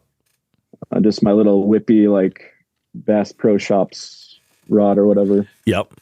And actually caught that one walleye entry, the 16-incher on that guy. That's awesome. So kind of like a trout walleye setup on one rod, and then a finesse rod for bass. Yep. And then that finesse rod will work with walleye too. So it's kind of two birds, one stone. Yep. And then I'd take one heavy stick with me, a 7.6 heavy, just for frogging or whatever. Yep. So no, that's good. So I try to stick with 3 if I'm bank fishing, but then on my little pontoon, I have 4 rod holders. So I'll take 4 rods with me. So I try to kind of cover all the bases, but I also try and think about where I'm fishing. Yep. Because my main reservoir that I go to for all my tourneys and stuff, it's smallies, it's walleye, and it's trout, and maybe a few largies, but I kind of base my baits and equipment off of what I feel like that day. If it's smallies, then it's finesse, drop shots, and all that kind of stuff. Yeah. Awesome, dude. That's huge. Yeah, but I would love to like be like a power fisherman, but I just don't think that bass out here they're not built like southern bass, you know, like where you can just wind a chatterbait all day. Like you can catch them like that out here, but I think they're more finessey, finicky bass out here for some reason. And a lot of that stuff comes down to, you know, water clarity and conditions, like if they're spooky that day, like what's going on. So, you know, I mean, I'm the same way. I love those moving presentations, but my favorite moving presentations are the ones that are a little bit more subtle, you know? So like a finesse swim bait, I've got a whole lot of confidence in lately. Swim jigs, you know, it's a little bit more subtle than like a rattle trap or a chatterbait or something like that. You know, it's still a big bait, you know, but it's like, I totally understand that. It's just, that's the beauty about fishing. It's like a little bit of science and a little bit of art mixed together. And also like a little feel. And you know, it's like each angler is going to be a little bit different. I had a situation when I was out recently with Chrissy fishing, and I was, you know, she was just lighting them up, and it was coming up on the last handful of days of the tournament, and she was just lighting up basically every species I needed. And I'm just like, what are you throwing? So I'm throwing a tiny little, like a 2-inch finesse swim bait, like super finesse, and I'm getting follows left and right. I can't figure out what I'm doing. She's like, she was throwing a beetle spin is what it was. Tiny little beetle spin. Yep, with a little tin jig, like maybe a 16th or a 1/32 ounce, like super tiny jig with the beetle plastic on there. And she's like, "Here, take one, give it a shot, see what you're doing." So I put it on one of my finesse combos, which is a 7-foot extra fast, medium extra fast, and I love this for Ned rigs. I love it for Ned rigs, actually. Well, like weightless soft plastics and things like that. This is a great stick for. Nice. I kept getting short strikes like crazy. Like they wouldn't connect with it. So I said, I'm going to make a change and throw it on my lighter spinning combo, which I generally throw. It's a 7.3? Yeah, it's a 7.3 medium light, extra fast, still extra fast, but that extra length gives it a little bit more tip to be messed with. And also the fact that it's lighter, it's a little bit lighter. It takes a little bit less force to get that bend starting to move. That was the game changer. Because once I did that, once I cut the drop shot off and tied on that beetle spin, I was like, oh, this is getting. I was now in it. You know, I mean, I might have caught 20 fish. She caught 50, but that's usually how it goes. Isn't it crazy? Like tiny little adjustments. And you always feel kind of dumb after you make them. You're like, that was easy. Just been doing this the whole time. Yep. Idiot. You just it's one of those things where like sometimes you're just not aware. And that's kind of like, I like how when I went through the breakdown, you were like, I like to bring this and this and this, and there's a little bit of a spectrum there that you put together. And I like to think the same way about my rod selection. You know, there's some rods in there that can do a lot more than some others. But at the same time, if I've got the room to just bring the entire thing from like medium light all the way to extra heavy, then sweet, I'll do that. It's a heavy day on the kayak if I do that. But at least I've got everything that I could need to kind of fit in that spectrum, and it's bananas. I gotta say that I wrestle with myself because part of myself wants to be prepared and have everything. But the other part of myself, the chef, is like, keep it simple. Stupid. Yep. I'm in the same, but I think most anglers are probably in that same boat as well, where they're just like, God, I'd love to have everything, but at the same time, I want to keep it as light as possible so I can just pick this up and go and be on my way. I think especially bank anglers, I have a different mentality when it comes to bank angling. Streamline. Yeah, and I used to be the guy totally that just brought the whole fucking garage with him. Yep. And I'm just now starting to get over that and realize like, okay, I'm going to this place. I need this, this, and this, and that's it, man. Like you don't need everything else. That's exactly it. And now, you know, I've been a big proponent of even having like a day box in the kayak. And then when I did that tournament on Joe's boat, I wanted to be a little bit more prepared because it was a competitive situation. So I built 2 day boxes and brought my full terminal box. That stuff is crazy heavy. So I started instead. I've got a smaller terminal tackle box that stays in my bank bag, and you know if I ever need anything or to refill something, I'll just grab it from the big one. And you know I have another 3,700 box that's going to just be a bank bag, like a bank box. That's what I'm going to go do, and things in there might change up throughout the year, but this way I know, you know, I'm going to have. You know, the terminal tackle I need for these soft plastics, and these are the hard baits I'm going to carry for whatever I'm doing, but they're going to be with the bank in mind, you know? Yep. So it'll be interesting. That's another thing about fishing in general too, that I love is like taking a situation and then dialing in all your cool tools for that situation. Yeah. You know what I mean?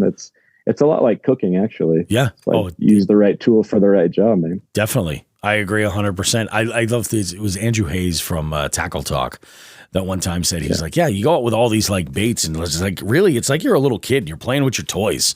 You know, it's like, that's really what it is. These are just fucking toys for grown ass men and women, you know, just wanting to play with their shit. Just wanting to play with their shit. That's what it's all about. It is. I love it, Tim. Play with your shit. Oh. I love that voice that you guys do. Oh, man. I love it. See, you know what's funny? That's actually inspired by Maddie Matheson, too.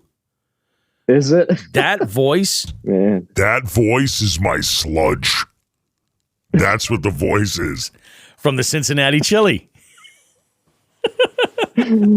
Oh, man. I don't know what it is. That thing gets me every time. I'll be listening to podcasts, just fishing on the bank, and I'll start cracking up, and these people look at me like, what's this dude's problem? Let's stay away from him. I love it, man. I don't know what it is. The effects are so loud. I was fishing with Delirious Angler, and he was listening to the show, and he's backing his trailer up to the ramp, and like that voice, it was the thing where I was talking about Guggen in Sixth Sense and the big booty, unshaven Latinas. He was like, what the fuck is wrong with you, man?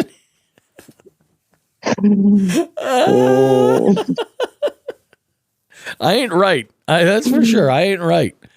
Oh, my goodness. I think, man, you would have been a great chef. I worked. I think you belong in the kitchen, man. It's just like a pirate ship. It's funny, man. I had one of my first, not my very first job, but one of my first jobs was I was a dishwasher at a small pub in the town I lived in, which changed hands to become a little bit more of a, I wouldn't say an upscale restaurant, but a little bit more of like a sit-down family restaurant with an event space. So then I got into the whole event, you know, kitchen staff, which is totally different. It's a complete same idea. Like it's the same people. It's just a completely different plan of attack when you're dealing with events. It's a very limited menu, but that stuff's got to be on, like it's industrial. It's crazy. Yeah. And then I was a line cook at an Applebee's. And this was in like 97. So like they were still actually somewhat cooking food in there. Like we had, you know, prep cooks that would come in and cut produce. It was and busy as hell too. Yeah, it was ridiculous, man. Not a good environment. The one thing that I did like was that, and I worked at a German restaurant as well, kind of doing a little bit of everything. Yeah, you know, just where'd I put that sausage? I don't know. You know. You know what's funny? I actually worked for a German family that owned a German restaurant for quite some time. Yeah, I worked my way up from just line cook all the way to executive chef with them. No kidding. And, you know, they really unfortunate. They ended up getting seized by the IRS. Like, oh, no. 20 years later, they owed them some ridiculous amount, but it explained why nobody was getting paid. So that makes sense. Nothing against that family or anything, but just another thing why the restaurant industry is so tough. And definitely is. You're not kidding. It produces pirates. Exactly. It is just wild. We have one of multiple venues where I host trivia. It's one family that owns a handful of different establishments. They just bought their third bar. It's the second purchase they made in a year. Wow, taking another one over. That's crazy. And they've been in the business. They're going quick then. But the thing is, they've been in the business now since like the 90s. And they started, I guess, I don't know how long their first place, when it first opened. I want to say it was maybe about like 2005-ish, something like that. Their first place had opened, but they run a really like unbelievably well-oiled machine. Like they understand their staff. They take really good care of them. Some of their staff have been there for like decades. You know, that's a good sign. It's really, they don't fool around at all. Like if there is a group of folks that I think can make it happen, I think it's them. And you know, each place kind of has its own little flavor. Like the place that they had opened in November, they had bought this, and it's a little bit more of an upscale kind of place, less of a college bar. You know, but then the new place that they bought it's got a big after work crowd. That is a straight up dive bar that they picked up, and it's all kind of full circle because that's like how they first got into it. So pretty cool. Yeah, that's probably the one that pays their bills, and then they've got another restaurant that like makes their money. And, Yep. It's the name of the game. It's just how it works. I know the game. It's a tough one, but it is. Some people are really good at it. Yeah, and when you can get in that situation, that's really what it's kind of all about. This is great, Tim. This is awesome. Do me a favor. Let folks know where they can find you. Are you working with any pro staffs or anything like that? You can go ahead and promote them. Or if you have a creator that you're into or something, go ahead. Yeah, woo. Yeah, with Woo Tungsten,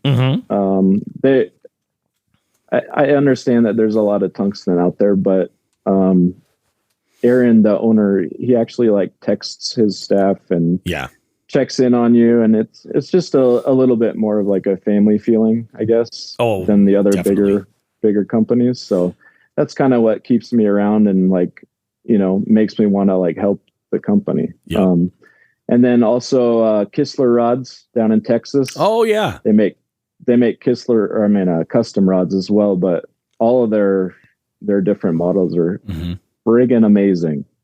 So if you're looking for like super good quality, strong, laser-like accuracy, go Kistler, man. They've got $99 ones up to like, you know, you can drop some coin if you want. But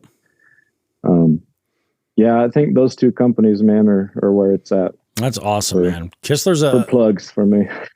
I've never used a Kistler rod, but they've been around, and I know some folks that just absolutely love them.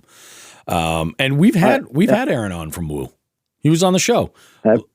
Oh, nice. Oh yeah. He's a really nice guy. I don't really know him that well, but he's a savvy businessman, and that's kind of what attracted me to them. So definitely.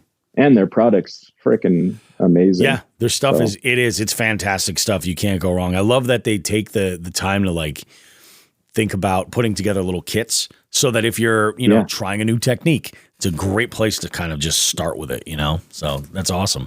Yeah. I mean, I've got like there's a bunch of different kits and. Oh yeah. I love it. I love the gear. Awesome. Awesome, man. Well, this is really, really great. Thanks, Bobby. We'll definitely be in touch if I'm ever out. I wanted to tell you my Colorado story. I have one Colorado story that is just insane. So this was like, was it 2002 maybe? I don't know. I guess this was the January after 9/11. So yeah, it was 2002. I remember this because in the airport there were armed guards like all over the place because this is when flying was it was insane. So I was working. This is back when I worked in television, and I worked a weird shift. I would go in at like 1:45 in the morning, and I'd work until noon. And I would basically run master control and prep the entire day for commercials and everything overnight. And then I would work as a tape op for the newscast in the morning, the 6 a.m. news. And then after that, I would edit the noon show. And I was just a zombie by the end of this. It was ridiculous. And I was playing in bands. So sometimes I would gig and then, break down my drums and then go to work I don't know why I did this. It was terrible. Crazy man. But I'm working this one day and my phone rings, and it was an old girlfriend of mine. And I was like, okay, I get that I'm irresistible, but come on. I call her back on my lunch break, and I was, hey, what's up? She says, she goes, have you ever been to Aspen, Colorado? And I was like, no. She goes, so I just called and entered a contest on a local radio station, and I just won a fully all expenses paid trip for 2 to the X Games in Aspen. I think this is the first time they were in Colorado. And she goes, but it's like big deal. She's like, I know you don't ski or snowboard. I don't either. But she's like, it's still the X Games. It's kind of cool. She's like, so, but there's other stuff. I said, well, what's that? She goes, I also have a pair of tickets for a very exclusive concert with Green Day. And I was like, awesome. Okay. Why are you telling me this? And she goes, that was back when they were awesome too. They were exactly. And she's like, I'm just saying that, like, I know you and I didn't work out, but my friends suck and they're not going to be fun to bring to this. Like, it's my birthday weekend. Why don't you come with me? And I said, okay, great. So I make my way out. This is out to Boston. Get on the flight. We fly out there, and we were like, both of us made like no money. We had no business going out and thinking we were going to just drink and party in a city like Aspen, Colorado. What are we thinking? Yeah. Like it costs you $20 to breathe downtown is pretty much what it was. And this was like in 2002. Yeah. So wow, that was like 20 years ago, over 20 years ago. Jesus. So, we go and they found out that it was her birthday. Apparently they upgraded the hotel. So the resort that we were staying at was ridiculous. And it had a really, really nice bar with this great fireplace and everything. So we got just blackout drunk the first night. We went and we just walked around downtown hungover. We never made it to the X Games ever. But it gets better. Awesome. So we decide we go back to the hotel. We take a nap for a little bit. We get things together. We're getting ready to go to the show. We go to the show. Number one, Green Day was amazing. Seen them a bunch. They're awesome. But this was a club that could hold 300 people. And we were right up in front. Like Green Day was like right in front of my face. I slipped them a demo from my band.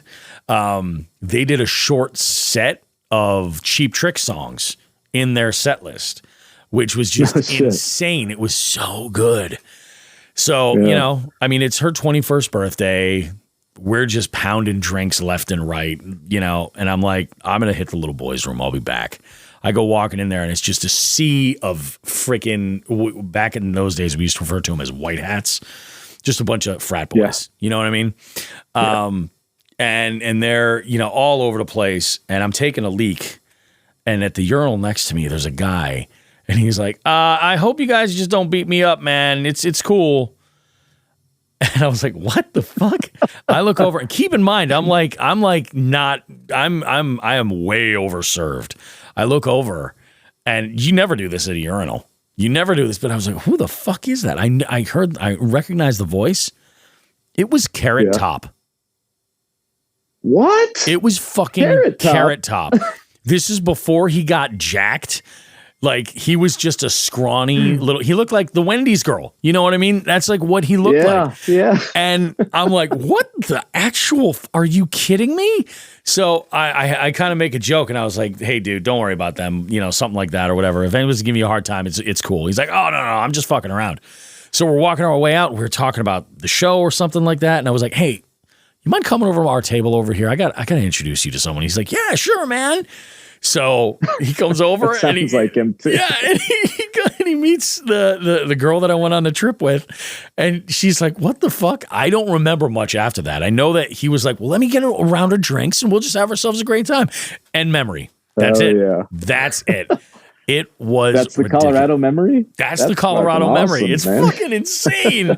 And I think it was like we were there the next. Like we woke up that next day. Like I don't remember getting back to the hotel. I don't remember anything.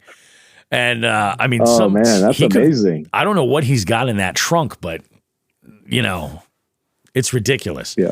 I was, it was, oh my God. I'm like, of all people, it's freaking Carrot Top. So we had left, and that was, we haven't really spoke much about Carrot Top afterwards. Cause then he got really weird, like with like freaking, you know, now he's like he's all roided out, isn't he? He really is. He looks Yeah. weird. And you know, he was only so funny. Right. You know, he was only so funny, but anyway, that's my Colorado story. I had to share. I've never shared that on this show. So there you go, listeners. Enjoy. Beauty. I love it, man. That's epic. Tim, I appreciate it. This is really, really great, dude. Do me a favor. Send me a pic, like, because it'll be crunch time. Yeah, within the next day of just you holding a giant. And we'll use it for the artwork for the show. Word, man. Thank you. Awesome, dude. That's awesome. sick. You have a good one, man. Thanks, Bobby. We'll be in touch. Take care, buddy. All right. Sounds good. All right. See ya.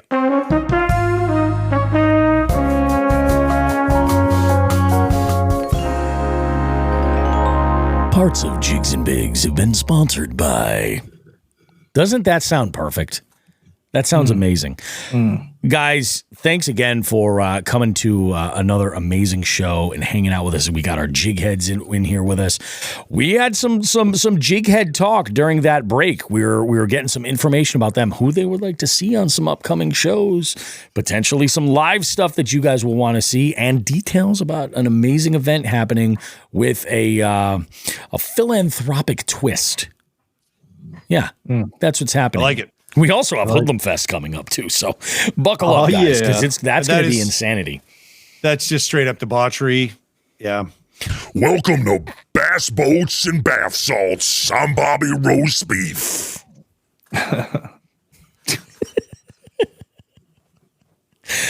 I'm going to hell. Hold on. We're going to hell. Wait a minute. I know exactly who Fish and Sticks talking about. He goes, oh, there's a Guggen up here in Michigan that Becca fished with. He seems to know where they hide up in the bay. Maybe a decent interview. Dylan, I think his name is Dylan Grubb. Dylan would be an amazing interview. I think, now, I got to tell you guys, let's talk about accents for a little bit. And this is great. This is the right group of folks. I was at, where was I doing an event? I was doing an event recently, a trivia event, and somebody said to me, they're like, "Where are you from? You're not from around here, are you?" And I said, "Yeah, I grew up here. I lived in this area of Massachusetts my whole life." He's like, "Yeah, but you don't sound like anybody up here. You know, all park the car in Harvard Yard and all of that stuff." And I'm like, "What?" He goes, yeah, he's like, everybody from Massachusetts talks like that. And I was like, oh, no. I go, there's a spectrum of accent. I go, and it starts in the Berkshires. It's unique out there. And then it kind of, it gets watered down when you get around here. I go, and then you get into Central Mass where it gets a little bit, you're like, wait a minute, what's going on here? And there's a line that you cross and it's Spencer. And right there, there are 25 letters in the goddamn alphabet. Mm-hmm. That's what I'm saying. But I love different regional accents. I love them. I think they're great. And I would love to hear more of them on the show. I think that it would be amazing just to get listeners that dig the show and fish a ton to just give feedback about what's going on in their region, Mm-hmm. How the fishing is, just bullshitting, just fishing stories. Maybe we chalk it up to like the end of the segment. I think it could be freaking awesome. But Dylan is one of those dudes who sounds like he's from Michigan. That was my point. And I would love to have that guy on the show. He was fishing with Becca and she caught a muskie, a giant smallmouth, and a largemouth in one outing. And I think they're on St. Clair. Crazy. Big muskie. Big ass put some muskie. numbers up for Jigs and Bigs. I thought about that. I think I actually even texted her. Afterwards, I was like, you realize how many points that would have been just that one day? Fish in the Stick says, he's got a different accent. Yeah, he definitely does. But yeah, you listen to it and you're like, oh yeah, he sounds like where he's from. He does, bud. Sorry for the tangent. We have a lot of shit happening here at the show. We've got the July tournament is the next Jigs and Bigs tournament. And a lot of people are really amped up about that. If you fished that, the last one in May, you had a good time. The month of June is the time to tell your friends about it because registration will be starting in just a number of weeks. July 15th for both the monthly and the Midsummer Mayhem. Yeah, we'll both go live for registration on the 15th. June 15th. June 15th. June 15th. Yeah, for the July tournaments. Yes, it's coming up fast. So definitely tell your friends if you had a good time and you know, and it sounds like a lot of you did. Tell your friends, jump in on it. You know, it'll diversify that pot. We'll have more spots that land in the money, and we've got good stuff coming for you guys all around. My phone is blowing up with alerts from the Jigs and Bigs Instagram. What could possibly be going on over there? Oh God! Finally, speaking of the Jigs and Bigs Instagram, we're on the move. We're moving upward in follows, and it's been really, really crazy. Appreciate all of you guys that are doing your thing and following us over there, and especially all the engagement, all the photos. Like, I love it. Every time I share like an outing or something like that, so much cool stuff, and I appreciate you guys. You're just freaking awesome. And our Facebook page has been blowing up too. Like, our follows there have gone way up, which is interesting because, you know, we really, I say that we don't do a whole lot on there. But, you know, it's pretty active for the most part. But, yeah, there's a lot of people and a lot of engagement happening. Let's go ahead. We'll wrap this show up, guys. I'm babbling. I'm exhausted. Thank you so much for listening to Jigs and Bigs. We have the greatest listeners ever. Big shout out and thanks again to Tim Bender, our guest for this week's show. Somebody asked me a question here. We got Pat Martin says, are you making the Drop Shot t-shirt? That's going to come. I just need some inspiration, you know, to kind of put it together. I think maybe actually there's a pad and a pen. There could be some inspiration on the way. Is all I'm saying. I got a couple other shirt designs too that are I'm bouncing around as well. And let's go ahead. We'll just wrap this up, guys. We started this segment with the wrong open, and it was just a mess. Let's go out with the right open, guys. Once again, make sure to give us a review or a rating over at your podcast platform of choice. The most of you seem to listen on Apple Podcasts lately, so by all means, leave us a star review over there. Write us a review, some constructive criticisms, whatever you got. We're open to it all. And as always, we'll see you in 7 days. More Jigs and Bigs goodness. This has been a marathon episode. I'm going to bed. Have a great night, everybody. And like we always say, tits and ass, smoke some grass.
Bobby, would you make me the big screen again? I've fulfilled Patrick's request. Oh, that's perfect.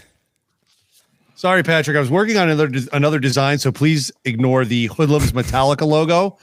But is this the appropriate drop shot logo? Is that it? Oh, Is that my God.